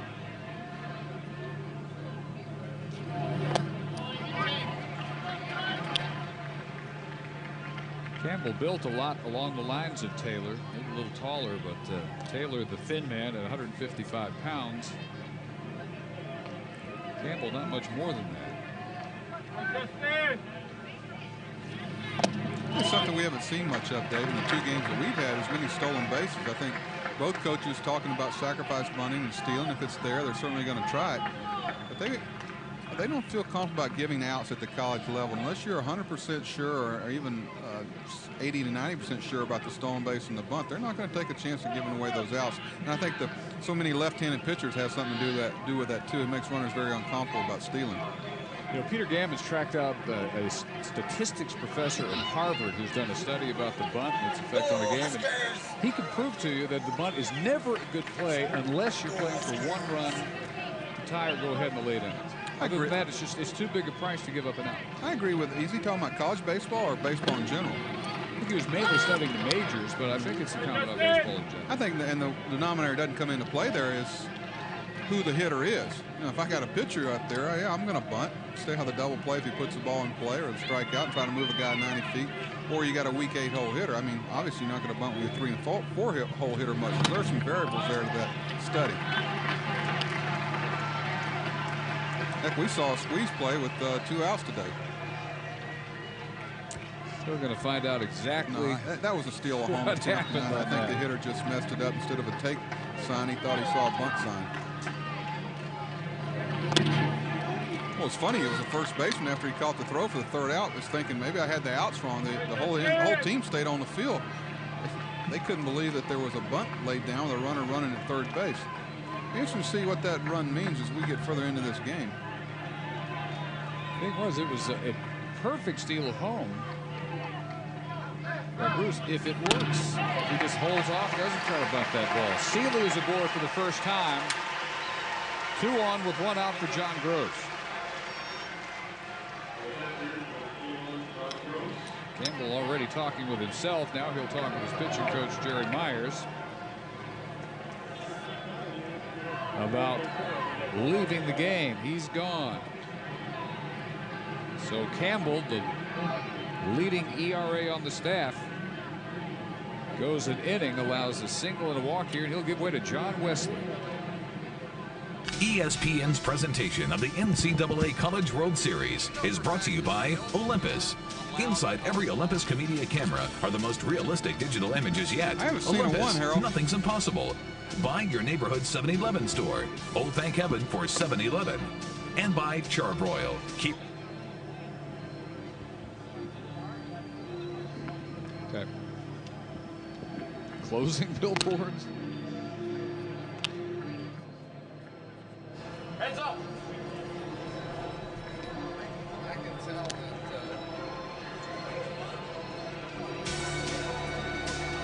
ESPN's presentation of the NCAA College World Series is brought to you by Olympus.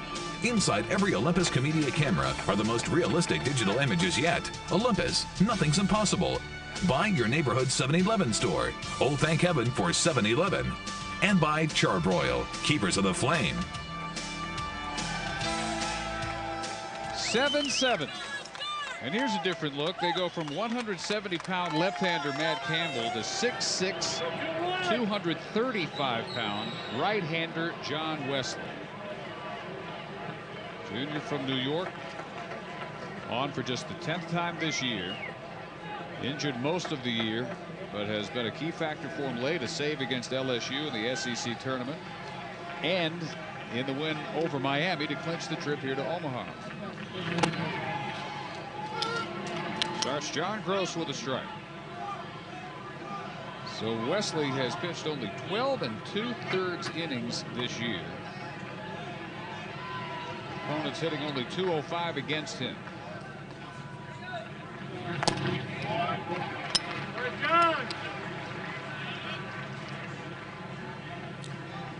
That's one habit pitchers get into is repeating pitches. It's always, they call it the seesaw. Fastball, it's always followed by a breaking ball. Breaking ball always followed by a fastball.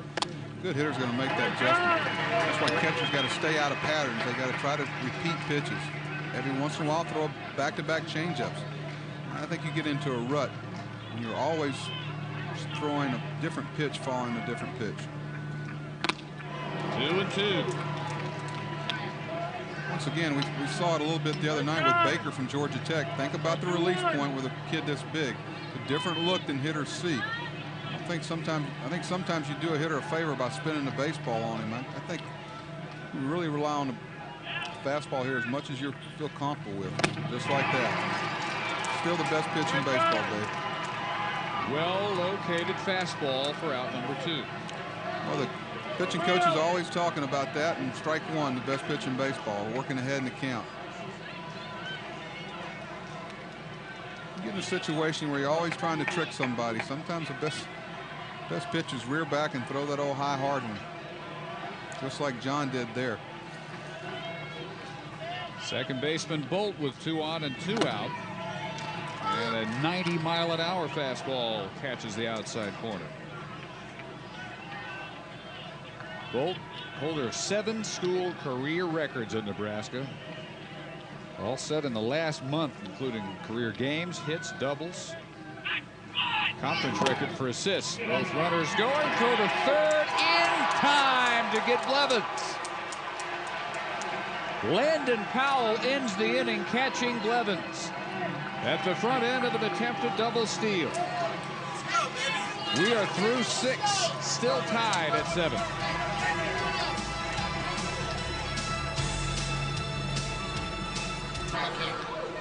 Top of the 7th, 7-7. One more look at the foiled double steal attempt that ended the last inning. Thanks, guys. I don't understand it at all. I really am having trouble comprehending why you would get a 318 hitter this year. I don't care if he's barely safe or barely out, unless he can make that play standing up. There's no reason to even try that. What about the job by Busher, though, to completely screen off the bag? No, those are the things you run into there. You know, sometimes you feel like you got to push the envelope a little bit and get something moving, but regardless of whether he made or didn't make it, not a real good play. Well, 3 of the first 4 games in this College World Series have been 1-run games. This one may end up that way. You know, we're near the 3-hour mark, so I think we can use a third voice here. And Harold Reynolds. Sometimes you have to force the situation. You know, they force a play right there. No, I'm forcing my way into the booth. Oh, okay. I was fixing to say.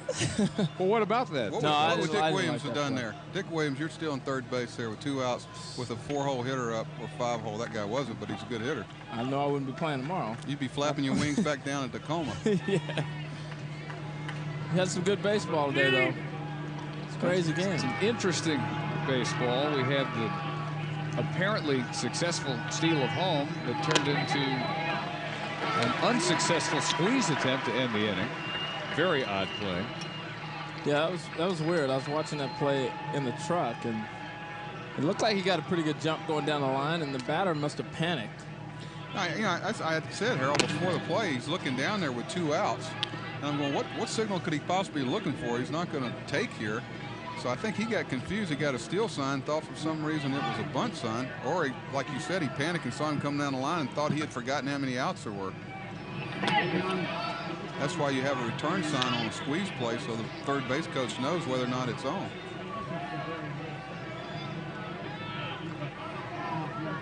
Two balls and a strike to Gotts, number 6 hitter. Outside corner 2-2. Dyson and Powell will also hit here in the Gamecock 7th.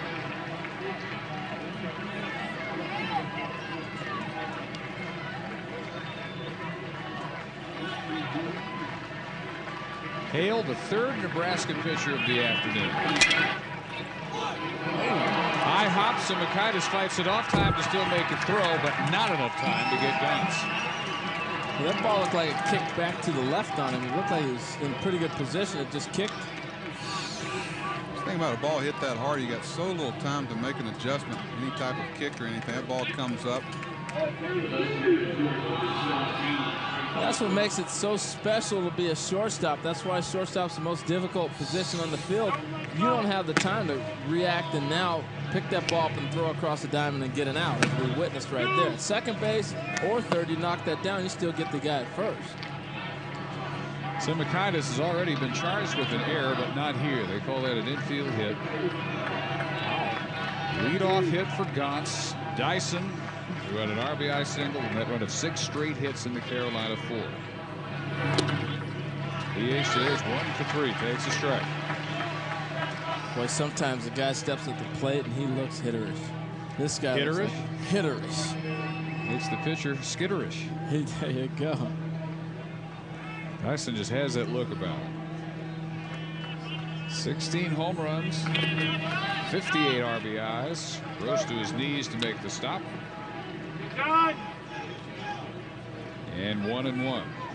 Totally opposite game you and Mike Patrick had last night. 2-1, Texas over Rice. One of the best pitched games I've ever seen for college baseball. Yeah, we got a historical game. A lot of first pitch strikes. Pitchers were dynamite.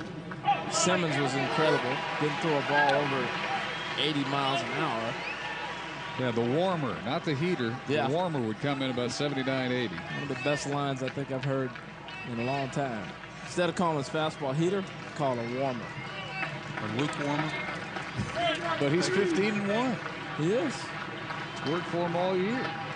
It just shows that it's not how hard you throw. It's a matter of locating the ball, keeping hitters off balance, and you're going to have great success. Hale comes to Dyson, 1-2 outside. Harold, have you noticed how little running we've had in the College World Series? I think that's really been strange. Yeah, that's been a big surprise because usually here there are teams manufacturing. I mean, we know about the power game, but they do run also. They start the runner here as he pulls a foul to the bullpen. I think a lot of that has to do with the coaching. The slide step now is really taken over, and they just don't want to give up an out. He was running obviously there with the first baseman just playing behind him. Now he's going to hold him. There's so many things that have filtered down to the college game. I think Tony La Russa was the first one I really remember really paying attention to the running game and slide steps and step offs and pitch outs and different stuff to try to disrupt him. I don't think you're ever going to see, Harold, guys steal the bases like Ricky Henderson did again. You may see guys hit. And I think that's one reason why the offensive numbers have gone up so much. Guys spend so much time dealing with the running game. Yeah, well, you're right. I mean, a lot of people pay attention to it because running, well, we watched it today with Meyer. He's been struggling offensively, drops a bunt down. Next thing you know, he's making things happen. It's the next at bat, he hits a double in the gap. Speed doesn't go away. That's why I just don't think you're going to see a guy put Ricky Henderson like numbers up ever again. They're not going to allow it. But by doing that, there's no way you can maintain the same stuff when you're going 1-1, 1-1-5 to the plate. You're going to give up something along the lines, whether left-hander slide stepping. So you're going to pay one pipe or the other. Sometimes I'll say go ahead and let him steal, but we're going to try to keep a guy in the ballpark by pitching. Base hit. Gaunce will stop at second. Dyson has his second single. 2 hits to lead off the 7th. And Landon Powell will come to the plate. Here's the way the day began for him. A lunging dive to get the bunt back in the 1st. More recently, foiled a double steal to end another inning. And at the plate, he is 1 for 2 with a single and a walk. Big productive day for the catcher. Van Horn is back out, and now Hale is out with nobody out. Here in the 7th in a 7-7 game.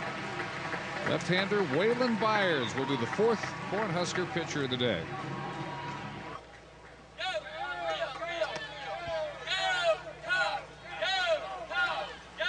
On for the 21st time this year is Waylon Byers. 1-5. All but one of those outings have been in relief.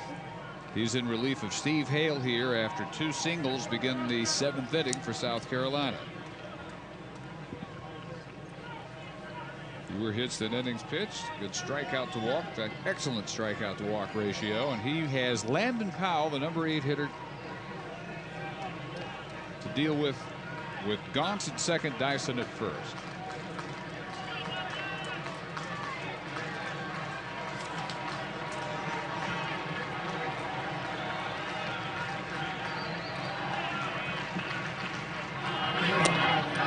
Squares to bunt. Takes the ball. I wonder if they've got some endless supply of pitchers down here. It seems like every time I turn around, there's another guy hopping up down there, Harold. They got an extra bus back there behind left field and right field. They're running back. It's one of those games you got everybody saying, I can throw. The situation here in the sack bunt situation that you want to try to bunt the ball firmly to the third baseman and make him feel the ball if you're going to continue with that. Yeah, now we're going to put on a different bunt defense. You may see a pinch. You as the bunter, basically you're reading the shortstop. That shortstop doesn't break to third base, and you want to bunt the ball firmly to third base, but you got a left-handed pitcher there.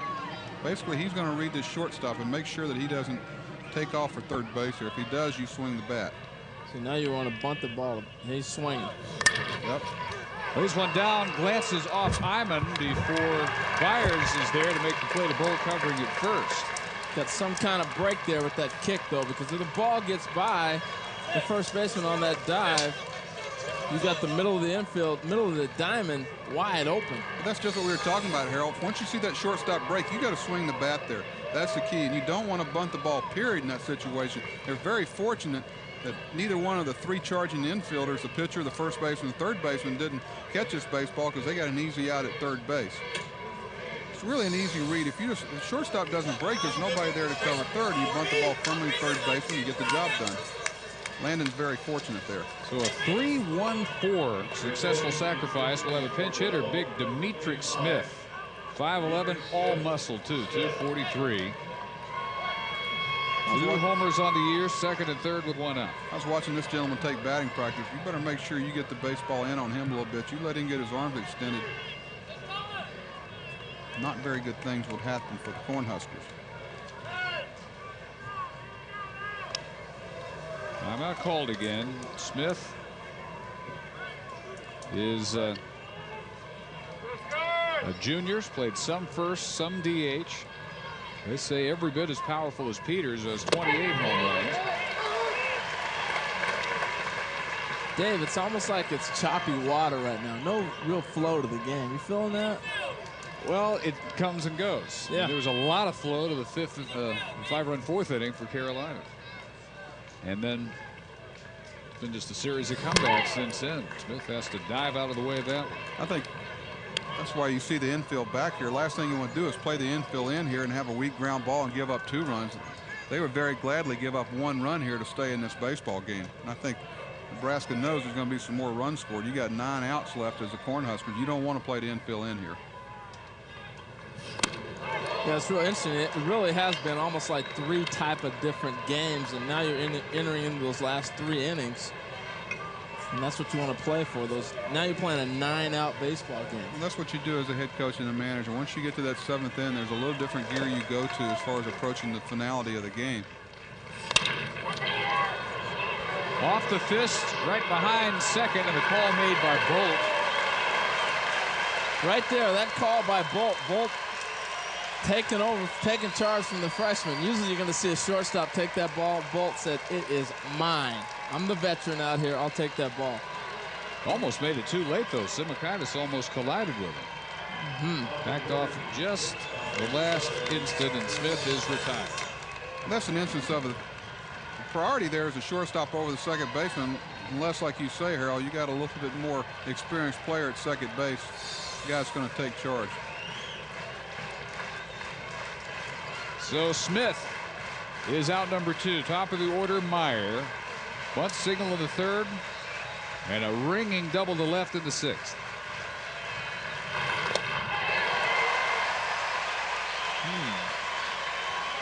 I'm not sure, David. It seems to me that Meyer, I don't know if he's had an at-bat against a right-handed pitcher this series yet.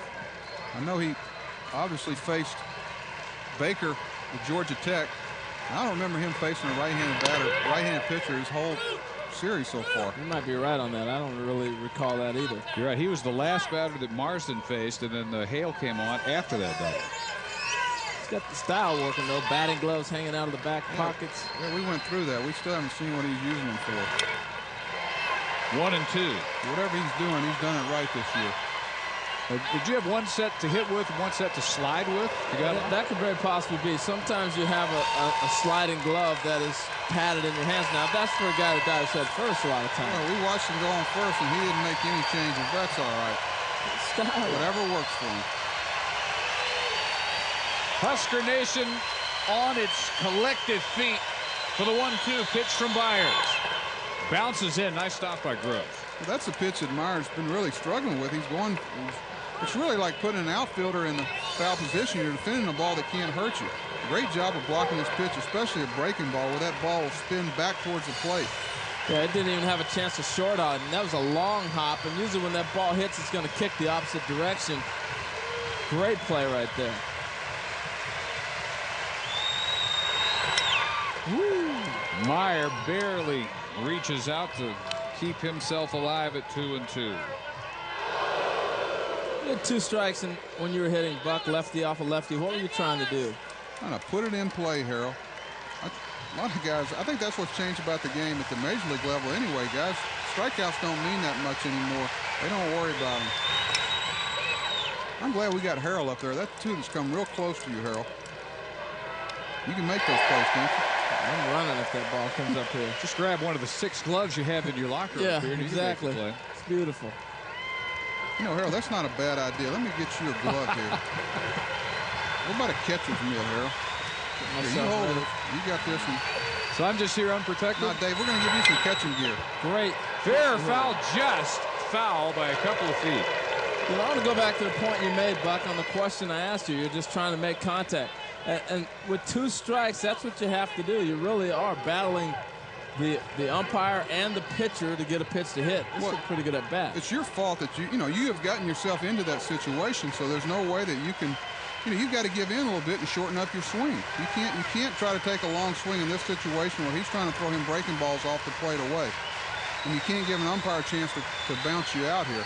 8th pitch of the at-bat to Meyer coming, another 2-2. Fouled off again. See, Dave, Buck's all into it. He's got his glove up here. Well, I hope he's got us covered here. I'm trying to protect the franchise here, Harold Reynolds. Again, another nice piece of hitting. A little slider off the end of the plate, making contact. This guy was thinking, what do I throw this guy? I like to see fastball in here. He's throwing him everything out over the plate. Going out there again. In the dirt. But another terrific stop by Gross to end the inning.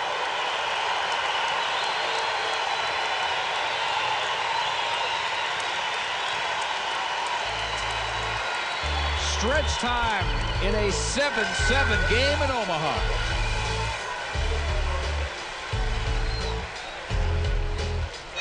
Go Big Red. All you hear in a 7-7 game, and Big Red at one time led this game 4-0.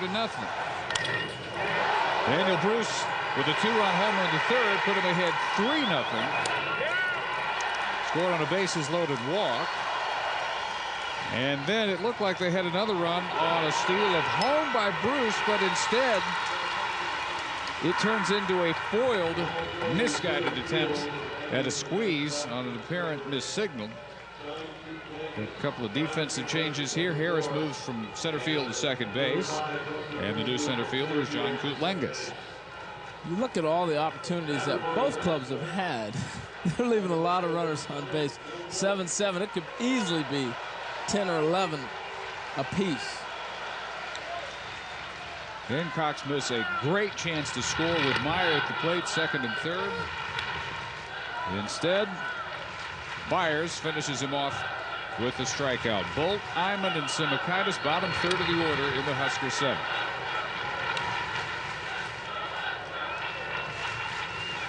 Bolt today, a double and a single, 2 for 3.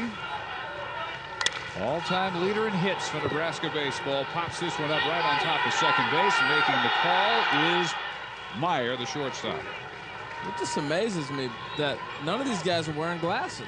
I know.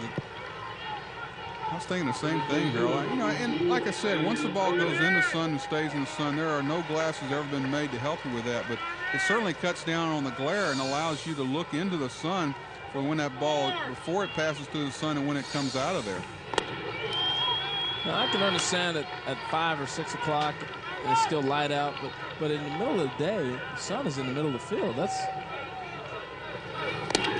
interesting. Well, it's already affected one ball, the pop-up foul ground that Blevins couldn't come up with. I mean, there's a look at the sun right there, Dave. I mean, that's coming right over the top, the middle of the stadium.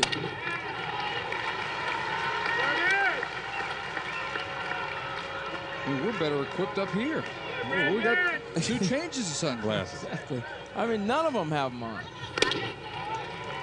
2-1 to Iman. It was, for me, it was more of a comfort thing just to know that I had them. Even if I wasn't going to use them, I still had them on my hat, or I had them, or I had the flip downs. Either way, I felt comfortable with them.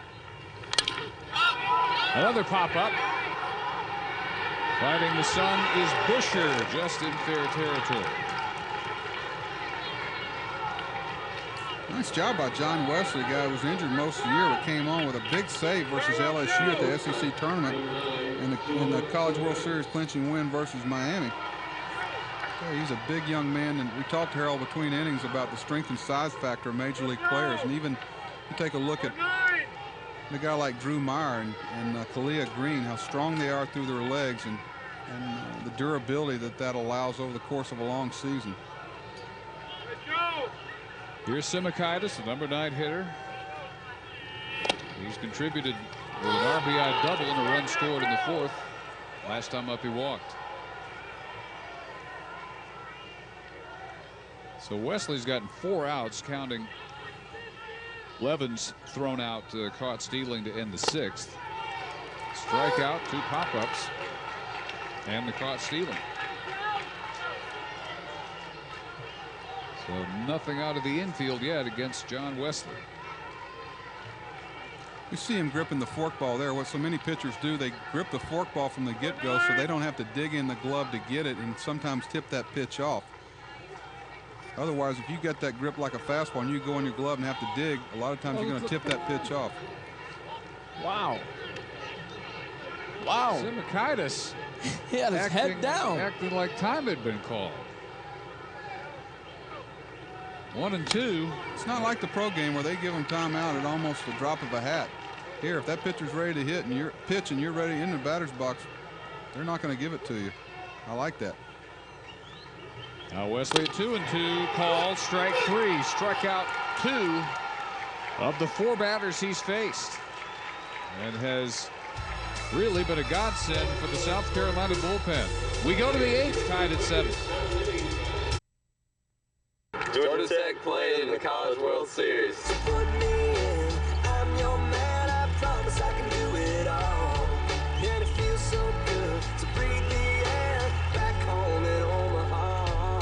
Clemson played in the College World Series. Yes, they are.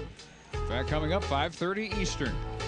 They will take on Georgia Tech, ACC battle in the winners bracket. Clemson a 1-run win over Nebraska after trailing 7-2 in their first game. Harold, this is a strange play here. Look at him. He's fixing his batting gloves. He's got his head down, and look out. I mean, here comes the pitch. If that's a strike, he's out. Heads up by Wesley to take advantage of that, too. Yeah, but jeepers. Everybody's ready. Catcher's ready. Umpire's and ready. The craziest thing is after it went by, Simikaitis just act like, oh, well, no biggie. He might try that again to get a base on balls.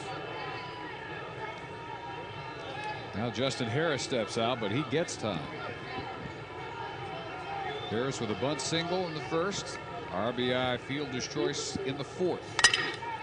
And he starts off with a gapper. Harris will make the turn, dig for second, make it easily. A lead-off double here in the eighth. Let's check in with Dave Ryan. All right, Dave, thanks. Back in mid-May, South Carolina had a big series at Georgia. That's when these good luck dolls started showing up in the dugout. Now, outfielder Tim Seaton and assistant coach Fox Beyer won the Incredible Hulk and Thor dolls in a mall arcade. The Hulk doll represents first baseman Euron Peters. He's up right now with YP on it. Thor is for Tim Seaton. His nickname is the Blonde Bomber. Now, since sweeping Georgia that weekend, the dolls are always in the South Carolina dugout and used for big rallies, and it's worked pretty well. They've got 5 runs already, and this last inning also putting up 2 in the 6th to keep this a 7-7 game. What was the oddest superstition or mascot or whatever anybody brought into your dugout you ever saw? There's a lot of crazy things, especially pitchers. I mean, we're looking at a pitching change right now, pitcher jogging in. The pitchers are the ones who have the craziest stuff. They have the most time to think them up. Yes, they do. Jeff Blazing will come on in relief of Byers. How much power do they really hold? We'll find out. 5th pitcher of the day is on, Jeff Blazing. Right-hander. He inherits a 7-7 game, tied because of this 2-run single in the 6th by Steve Thomas. Scoring Meyer and Harris. Thomas in the on-deck circle right now as Peters will step in, the first batter to face Blazing. Blazing came on just for the end of the Clemson-Nebraska game and surrendered the game-winning hit, as it turned out. Interesting situation here, Buck. Do you let him hit in this situation or get him to drive the ball the right side? Oh, Harold, you know, we were talking about between innings. I think with one of the best hitters in the country, the last thing you want him to do is try to feather a ball to the right side. I think you let him take his normal at bat and try to drive the run in. It's not sure that 1 run's going to win this baseball game. I don't think you want to take him out of his pattern of hitting, being one of your better hitters. I think we get caught up too much in that get him over, get him in, especially in the college game. Ooh, little cross up. Now, this is a guy, Jeff Blazing, that had Tommy John surgery in April '99. That's not the end all that it used to be. You used to have that type of surgery, your career was basically over. You see a cross up here. He's looking for a fastball. So luckily he didn't get hit. You're talking about something that'll tick off a catcher.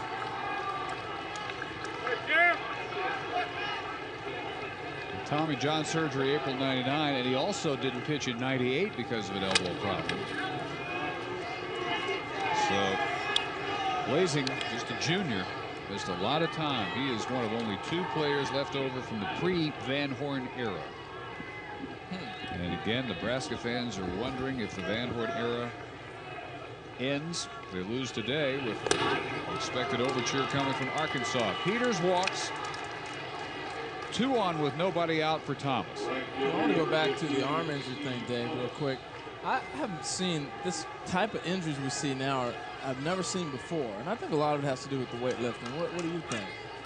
Well, before players lifted weights, if you had a pitcher injury, you always heard sore arm, sore elbow. I mean, the medicine was different, but as good as the medicine has become, you'd think that the health would show that. And instead, if you look back and compare to 10 years ago, 20, 30 years ago, far more pitchers go on the DL than they used to. Yeah. So what it sort of tells you is when they used to get in shape for pitching, by pitching, that was a better way to stay in an entire season and stay off the DL. People have a hard time doing that anymore. It'll be interesting to see here if they bunt here. First and second, nobody out, 4-hole hitter up. I think he's going to swing the bat. Well, again, Buck, you go back to the defensive alignment. It tells you a lot of what Nebraska's thinking, too. They've already set up the shortstop in the middle. They're playing double play depth. They're not thinking about any bunt play or crash or anything else. They're set to turn a double play and get the routine bunt out. Even the second baseman's so far over, I don't know if he gets there on a regular bunt. Oh, wow. Gross leaps about 4 feet to his right to save that.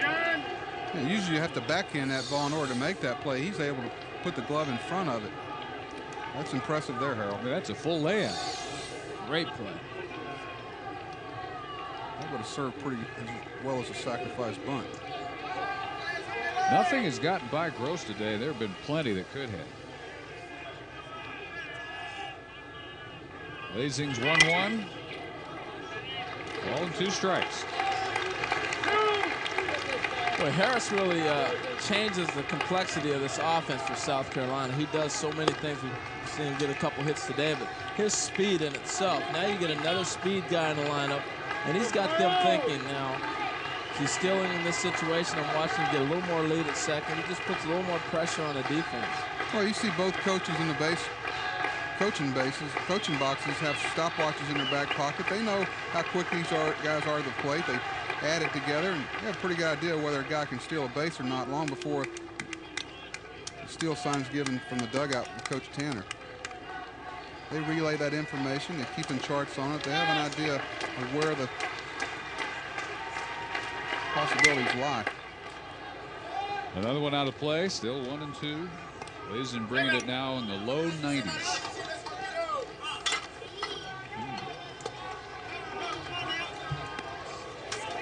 Ray Tanner started with the nation's save leader. Blake Taylor made just his 3rd start.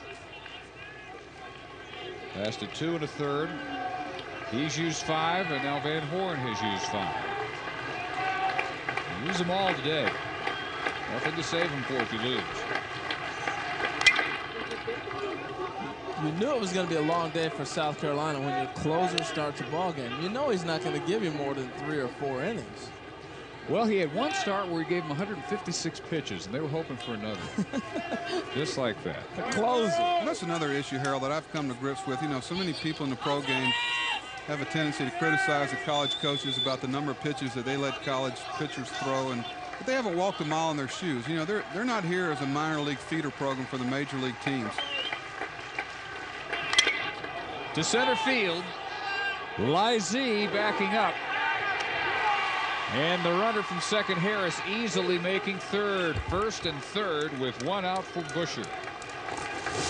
There's an example where the runner at first base should have been tagging also, because you play that ball halfway. What you do, Harold, and correct me if I'm wrong, you mirror the runner in front of you. You know, you're not going to go anywhere. If that ball does happen to fall or he drops that ball, the runner in front of you is only going to advance 90 feet. So why wouldn't you mirror what he does, read a possible bad throw from the center fielder like we got there, and you could have second and third here. But now you got a double play situation where Nebraska can get out of the inning.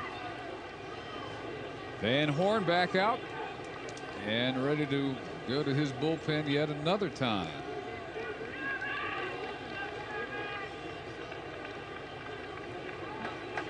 So Blazing will give way in a 7-7 game in the 8th. Blazing goes 2 batters. He gives way to Jeremy Becker. He'll be on for the 18th time this year. Blazing walks Peters, gets Thomas on the deep fly to center. Now we see the freshman from Scottsbluff. And we've seen everybody but a guy named Johnny Holstaff. He's down there We're going to see somewhere. the whole staff. He's down there somewhere. 6th Nebraska pitcher. Got that right. And there's still 5 outs. The job you don't want today is the bullpen catcher. Yeah, he's getting his work. 5 outs to go at least. What if this game goes extra innings? What if it goes 13-14? Well, I've seen Coach Tanner throwing batting practice. I don't seen know. Coach Van Horn throwing batting practice. Did they have put the much? two coaches out there and get at. They did from about 40 feet. All I know is this keeps going. You two will be the only ones here doing it. Because I'm getting ready for the next game after this happening. You're wearing me out. You're not leaving us. Don't think about it. Woo. Brian Busher, the batter. Walking a double. It would be interesting. You got a fast runner at third. If they're going to try to steal a run in this situation, the infielders are back. It'd be a prime time to have a delayed steal. We'll see how they would react to it. It's so hard to do, Harold, with a left-handed pitcher because you have to wait so late for your secondary break with a delayed steal with the runner at first. I don't know if you're going to be able to pull it off, but there's a lot of trick plays here. More times you see them with 2 outs. Down at third, bluffing Harris. Ball is chopped. Hyman fights it off. Can he make a play at first with a backhand? No, the run scores. Harris is home, and Carolina leads it 8-7. Well, you get that afternoon game, and the field gets a little bit harder, and the ball's going to kick on you, and you got to make those adjustments to know if the ball's going to get to you a little harder. Now, Iman's a third baseman, and he's also played some second. So he's used to catching ground balls, made some great plays the other day. This ball just kicked up on him again off the grass. And I like the backhand flip. If the pitcher catches this, I still think he's safe there. Getting close. Let's take a look here. Try to put the timing together. I think he's got a chance to barely nip him. Yep. Hyman charged with an error. Busher gets an RBI. Gamecocks get an 8-7 lead. Still only 1 out of the 8th. Gauntz. 2 singles and a run batted in.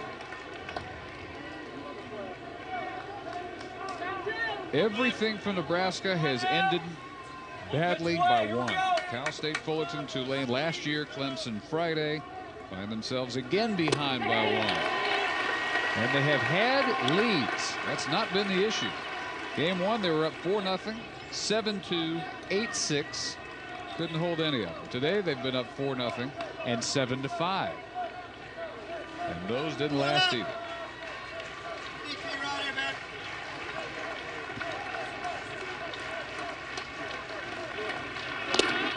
That's why it's so important for your defense to catch the ball, because it is such an offensive error, and especially with these aluminum bats, teams are going to score runs.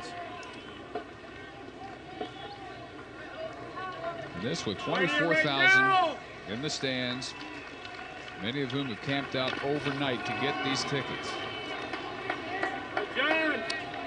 So literally the weight of the state is on the Husker baseball team. And again, it's just remarkable where this support has come from a season total of about 7,000 attendance. Yeah. You've got more than 3 times that many in the stands for every one of these games to watch. 2-2, bounces in. Gross has to make another stop. All right, Hale, you're going to start the runners here. 3-2, 1 out. You got a left-handed pitcher, right-handed hitter. You got a runner at second, doesn't run particularly well. You got a left-handed hitter on deck. And I would start my runners right here. Although, no, I'm not starting them because neither one of these guys on base run that well. Well, I think you're going to see an inside move here. That's usually what they do, see if they can catch him running. The question is whether he can put the ball in play. Does he ever? Single. Here comes the throw by Seeley. They will hold Peters at third. Busher down to second. The bases are loaded. They didn't run him. He put the ball in play. Runner does not go, but nice stroke right there.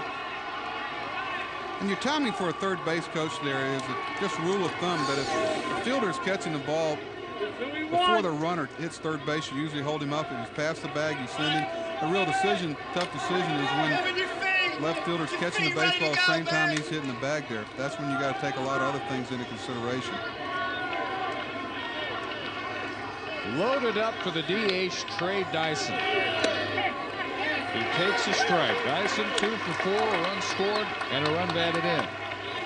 Harold, did you like squeeze play with the bases loaded, and why not? How'd you know I didn't? I knew you didn't. I just never liked to squeeze anyway, but particularly with the bases loaded, it's a bad percentage play. There's not a lot of good things that can happen. You got a force play at the plate so you can get the ball there a little later. They're definitely not squeezing with this big fella. No, they're not. He's trying to open this game up right here.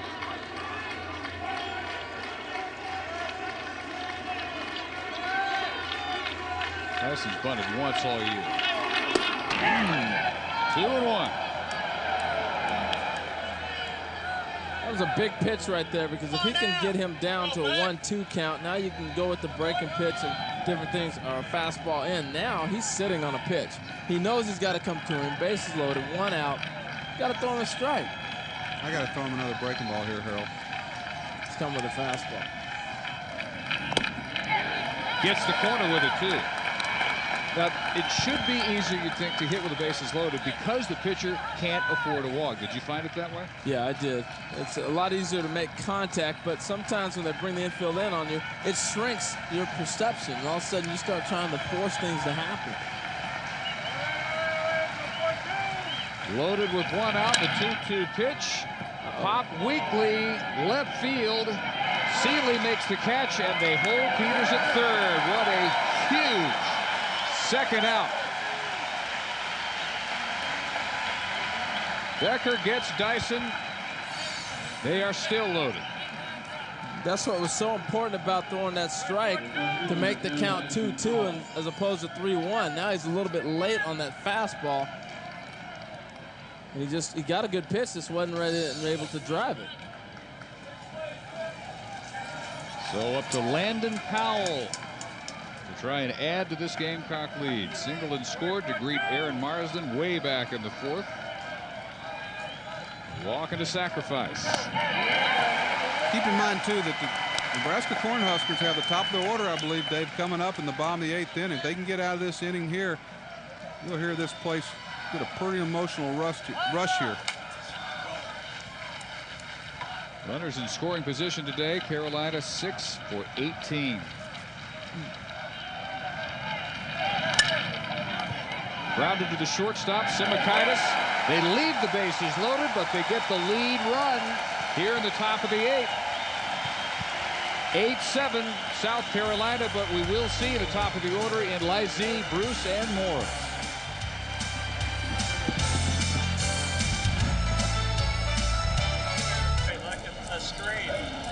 You know, lucky beads could come in handy today.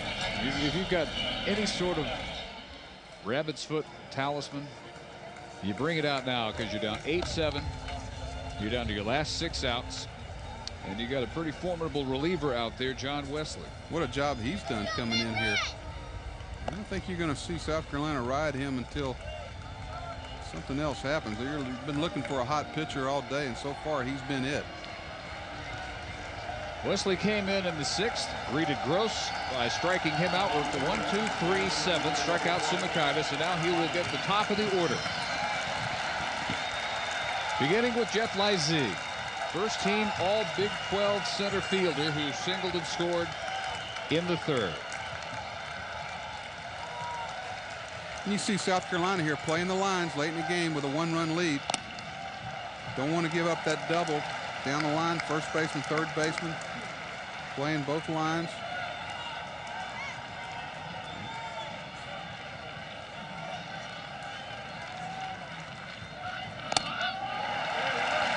Up high, 2-0.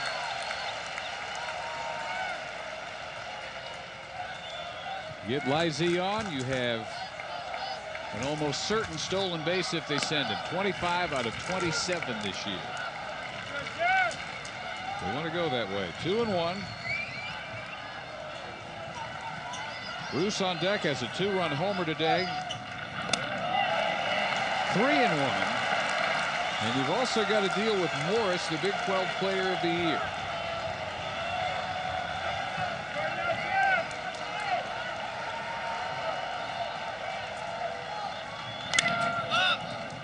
Lizzie popping that one back on top of the press box. Full count coming from Wesley. Now your 8 gloves in your locker, Buck, you didn't get to even one. No, I was thinking about putting the catcher's mask on there. Big pitch here. Lizzie out of Creighton Prep here in Omaha. Make everybody happy. That one will fall near the bullpen. Busher can't get to it, and will come again with a 3-2. Well, we started about 3.5 hours ago in this elimination contest between South Carolina and Nebraska. If you're looking for women's bowling, look on ESPN2. We've got a little more business to take care of here in the bottom half of the 8th. 8-7 South Carolina. Lizzie again stays alive. Nebraska had a 4-0 lead. South Carolina fought back to lead 5-4. Nebraska retook the lead at 7-5. They haven't scored since the 4th. Carolina got 2 in the 6th, 1 in the 8th to go ahead. Another pop-up on the left side. Lizzie puts this one into short left field, and fighting the sun is Meyer. An 8-pitch battle won by Wesley. In this bullpen test, they've both been stretched. Wesley is the 5th different pitcher for South Carolina. Nebraska's bullpen has also had to go 5 innings. Carolina's right now, despite 5 walks, just a little bit better. Here's Bruce. Hit his 5th homer of the year, 2-run shot in the 3rd. Also aboard with a walk. I'll tell you, Dave, right now, John Wesley's been the difference in this ball game. He's come in and brought some sanity to the pitching for Coach Tanner and the South Carolina Gamecocks. You know, oddly enough, the only pitcher to not be charged with the run before Wesley, Spigner walked 4, was somehow not charged with a run in there. And then Campbell came on and worked the 5 batters. Also was bailed out by Wesley, and he was not charged with a run. Wesley has not allowed even a base run. You take a look at the right fielder for South Carolina Gamecocks, give you some idea where they're playing. He's almost defending the foul ball over there. They're swung around so much to right field here. Now a call for it outside, got it too far outside at 91 miles an hour, and Wesley's throwing harder the longer he's in there. And once again, with a release point that hitters don't very often see. Wondering where he missed that one. Looked like he had it on the inside corner. 2-2, says Kevin Doherty. Let's take a look at this last pitch, Dave. What do you think here? I think inside corner. Still thinking. That's what happens a lot when catchers sit on the outer half. Umpires are thinking just like they are. That's where the ball's going to be. And that ball started off the plate and broke over the possibly the inner half. Think about all the decisions that a home plate umpire has to make over the course of a game this long and this many hitters. Rolled on the right side for Harris, who moved over a couple innings ago from center field. 2 outs here in the 8th. Morris will bat with the bases empty. Take a look at John Wesley's. There's a breaking ball, strike 1. Another breaking ball, strike 2. Goes off the plate with a fastball. Comes back with fastball on the outer half. Goes off the plate for ball 1. These are quality 2-strike pitches. Might have been strike 3. Doesn't give in. Comes back. Good located fastball down away. Another one in the same place for an out. This guy's throwing the ball good, David. Nobody's gotten it out of the infield off Wesley. Morris fouled out. Fly to right. RBI single in the 4th. And then grounded out. 1-1. I think we're seeing why Coach Tanner felt comfortable with starting his closer in Blake Taylor. He knew he had a guy down there in John Wesley that might be able to do what he's doing today so far. 2 1/3. Hitless innings. That's deep to right. Thomas is back. It's gone. We're tied.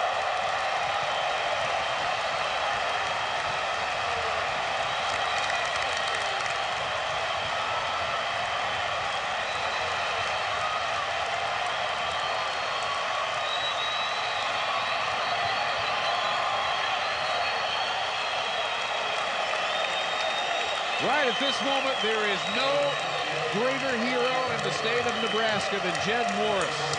First ball out of the infield, leaves the park.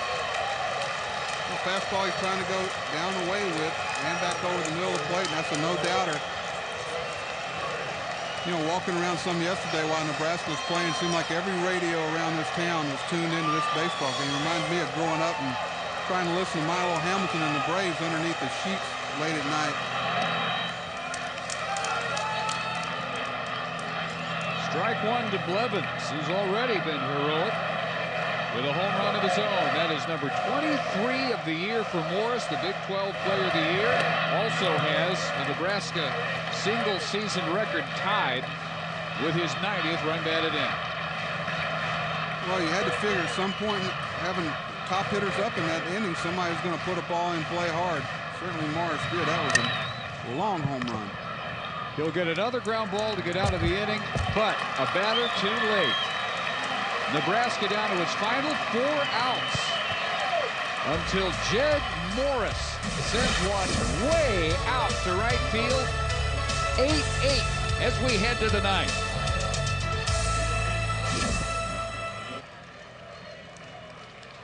I mean, Thomas looked up just, I think, to see how deep that one went, and it's about 2/3 of the way up, and there is no wind factor helping them.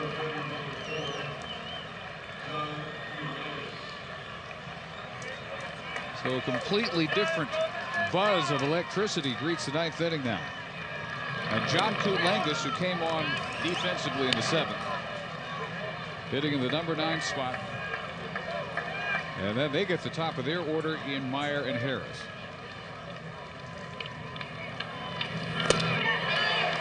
Jeremy Becker worked to the last 4 hitters of the 8th. First man Busher reached on an error. He gave up a single to Gaunce and then got out of further trouble after Carolina had scored the go-ahead run. Left the bases loaded. You got Nebraska doing the same thing that South Carolina did in the bottom of the inning, playing the lines at first and third, trying to stay away from the extra base hits. Opens up a lot of gaps between the first baseman and third baseman. But it does take away the doubles on the ground. Called strike 3.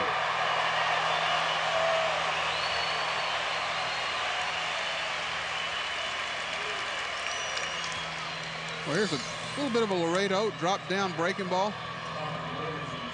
Might have been a little away, but could have caught the corner of the plate as it crossed there. Not where he catches it, where it crossed the plate. Generous strike zone. Not much argument. First strikeout for Becker. Now Meyer, who bunted for a single back in the 3rd. Had it in mind here again.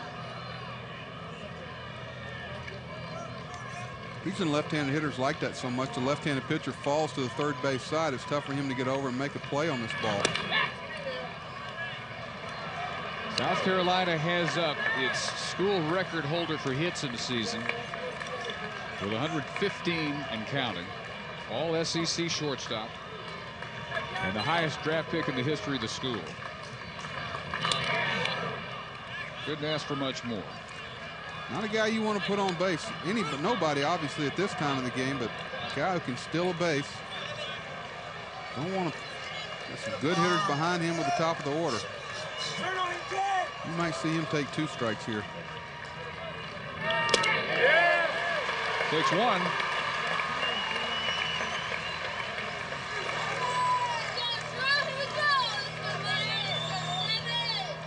Outfield gives him a big gap in right center to shoot for.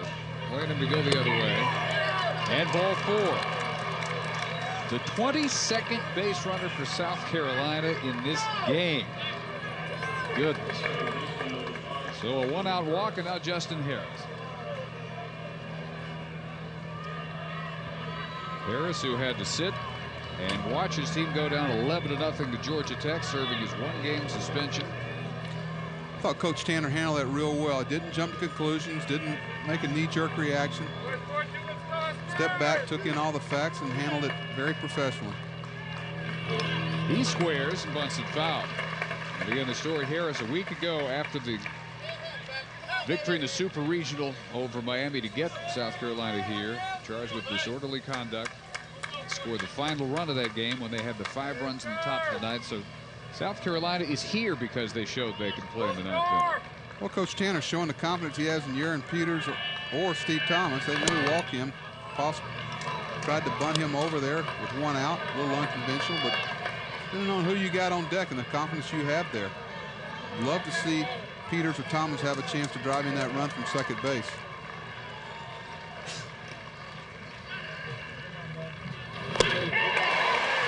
One and 2. front of that one at 75 miles an hour.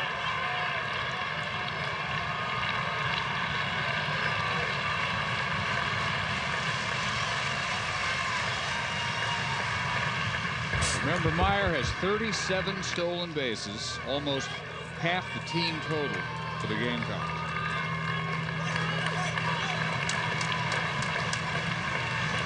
.74% success rate. Foul territory toward the bullpen, and an over-the-shoulder try by Blevins. Can't quite get to it.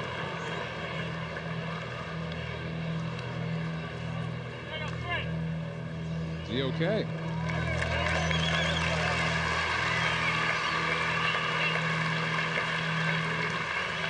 Apparently so. We'll see what the end of this run is like. Again, fighting the sun. He's already dropped one in foul territory because of the sun. Banged his elbow there on the bar.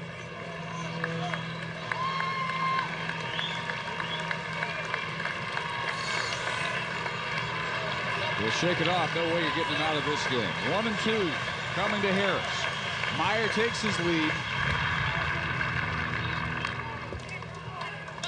What coaches look for is a tendency. Does a left-handed pitcher always throw to first and then follow with a delivery to the plate and may go first movement? That's why you got to mix up your looks and don't be afraid to go over there 2 times in a row. Got it.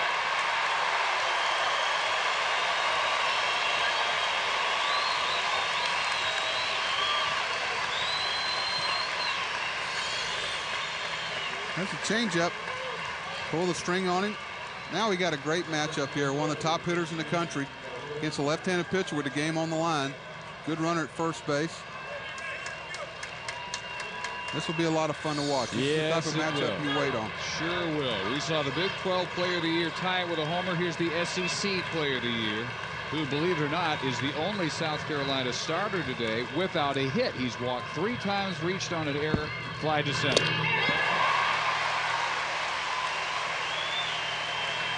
Becker has already struck out 2 and sends that one in below Peters' bat. Got a freshman pitcher and senior All-American. Once you get between those lines, they don't care what year you're in. Takes that one low.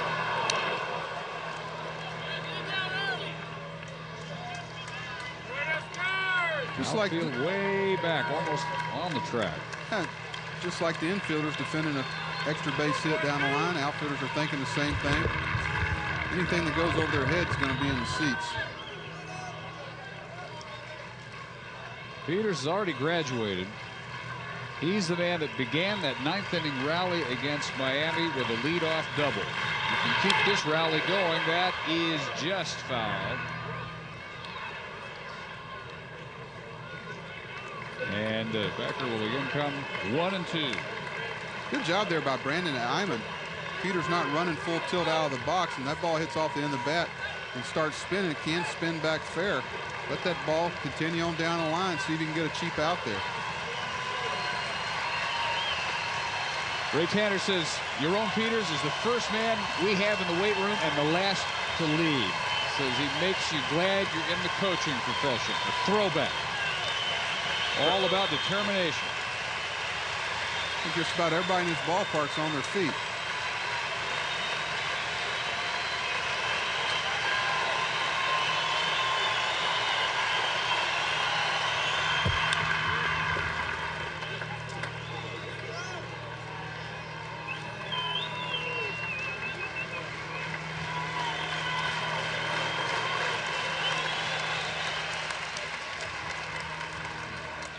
He can't keep Meyer close enough to first. Just hate to take a chance here and take the bat out of one of your best hitter's hands. You got to be sure you can steal that bag.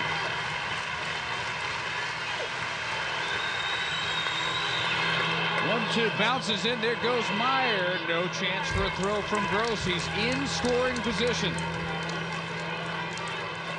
There you get an example of what scouts look for. Great anticipation on the ball in the dirt. Good, that's why you see good base runners advance on that ball, and other base runners anticipate the ball in the dirt, try to get yourself in scoring position. Great anticipation. Becker's first wild pitch of the year. And what a time for it. So now a single scores Drew Meyer with the go-ahead run of the ninth. This is where you'd like to see the outfielders cheapen up a little bit, where you got an outside chance of throwing somebody out at the plate. Double doesn't mean as much now, the runner on second. The 2-2. Right center field. Well placed. Gone. Home run. Peters with a 2-run homer in the ninth has put South Carolina back on top.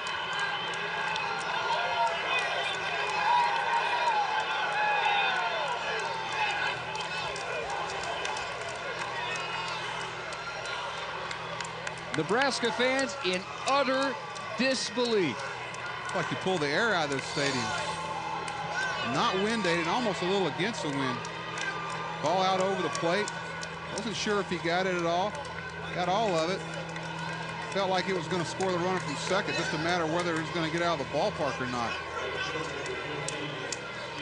By a row, it just does creep over about 380 feet.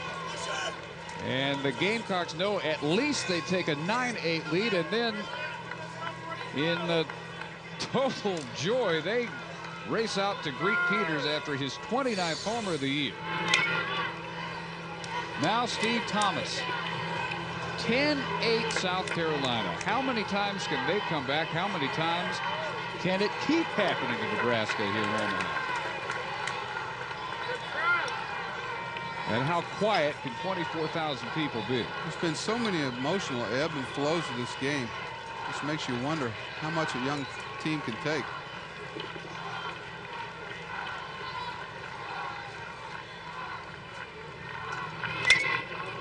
Another pop-up.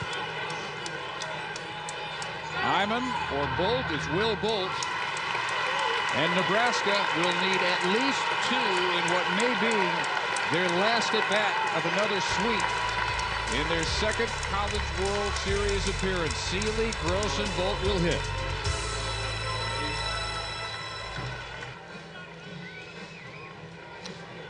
Once again, South Carolina fighting for a lead. 10-8 on the 2-run home run by the SEC's Player of the Year, Yaron Peters.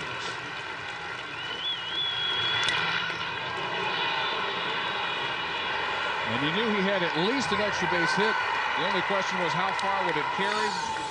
It carried far enough for his 29th home run of the year. Scoring Meyer, 10-8 is the lead that John Wesley takes into the bottom of the 9th inning. Tim Seaton in defensively in right field for Thomas. So the Nebraska fans have had a little time to recover from the stunning top half of the inning. Now they get behind Justin Seeley, who's 0 for 3 with a strikeout and a walk. John Wesley's 40th pitch there. He's being extended here a little bit. Done a great job so far. 1-1. It's been in his hands since the 6th. Final 2 outs of the 6th. 1 on a caught stealing at third. A 1-2-3 seventh. Got the first 2 hitters in the 8th before Jed Morris tied it up with his 23rd home run of the year. You know, Dave, something I don't agree with here. You got a 2-run lead and you're playing the lines. The runner at the dish is not going to beat you here. The guy on deck, they've got to score 2 runs. There's no reason to be playing the lines here at the corners. You should be playing straight up here. Wesley's 2-2. Got him. Seeley strikes out. 1 gone in the 9th. You got a little extra fastball. You can go up the ladder with the heater. I'm not going to catch up with that ball up there against a guy like John. What a job he's done out of the bullpen so far. John Gross. Yeah, except for the 1 pitch to Morris. They still don't have anybody who's left the infield. Morris left the park. Peters made up for that. 2 balls and no strikes.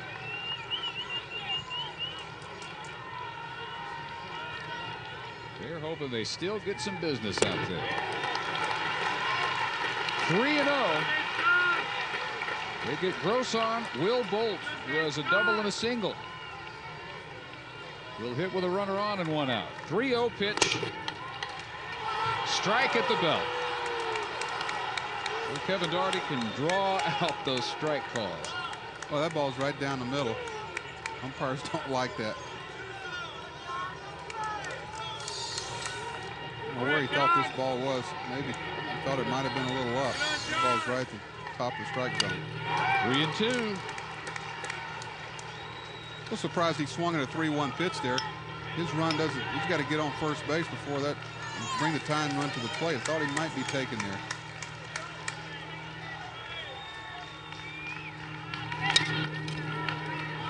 Top of the press box. He'll have another full count pitch. Wesley now consistently hitting the low 90s. I think that 0 base on balls has been the key to his outing, Dave. One of the few guys that has commanded the strike zone. Pitchers ahead of him walked 6. And again, the only man to reach was Morris with the tying home run. And a rare sight, nobody in the South Carolina bullpen warming up. Another 3-2. Pulled well foul. Might be the first time all day, Dave, that we haven't seen somebody warming up in the bullpens other than the first inning.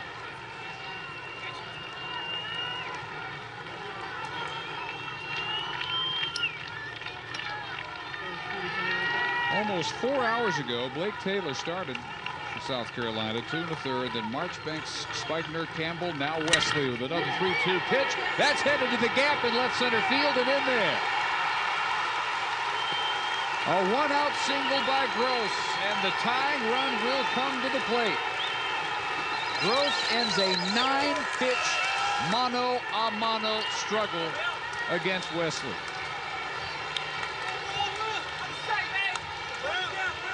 That's a clutch at bat for the Nebraska Cornhuskers.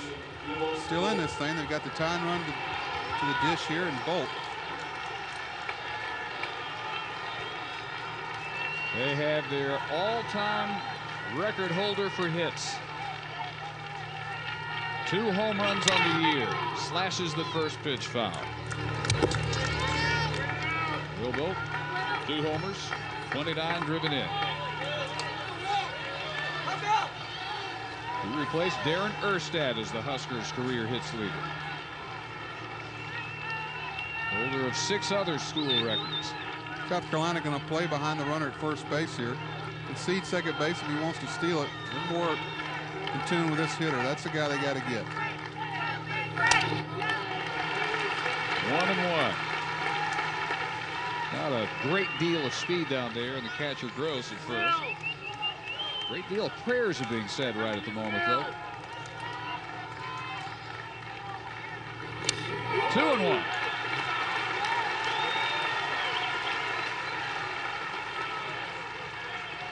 Boy, this is where it's one thing to be a starter, one thing to be a reliever, and an entirely different matter to close a game. To right field, Seaton. 2 outs. With sunglasses on. Tough area out there. John Wesley came up to me a couple of days ago when they first got here. Big Yankee fan. I want to talk about the Yankees, this and that. Really impressed with his composure. Had great tempo on the mound, thrown strikes, and really put some sanity into this pitching today from South Carolina. He's thrown 57 pitches as he'll face Brandon Iman. 2 walks, a single, and a run scored.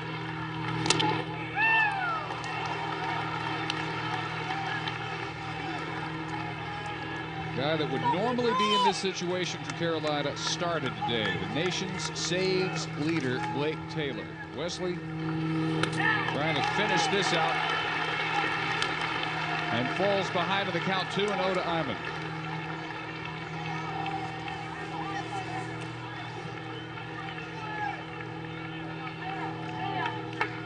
The 2-0 pitch is a strike at the belt. 2-1. Nebraska has lost 20 games this year against their 47 wins. Half of those losses happened on the final at-bat by the opponent. Will this be another one?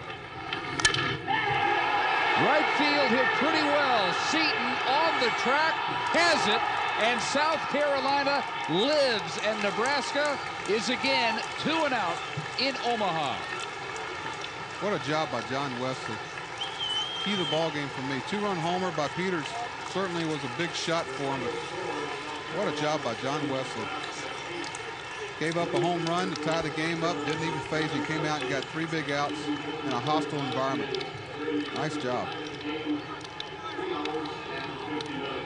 Gamecocks will stay around for a while, and again, Nebraska, after never having visited Omaha for a College World Series until last year, 2 and gone. One more look at the game winner in the top of the 9th inning. South Carolina's Yaron Peters.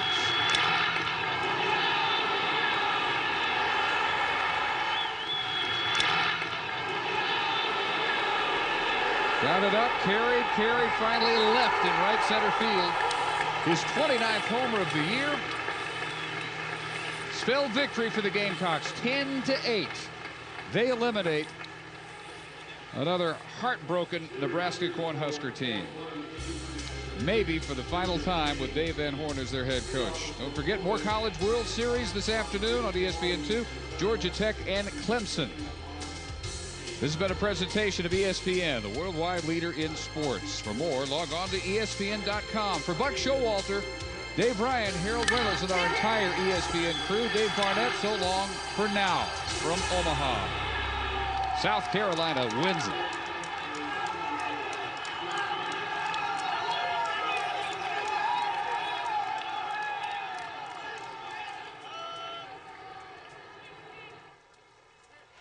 All right.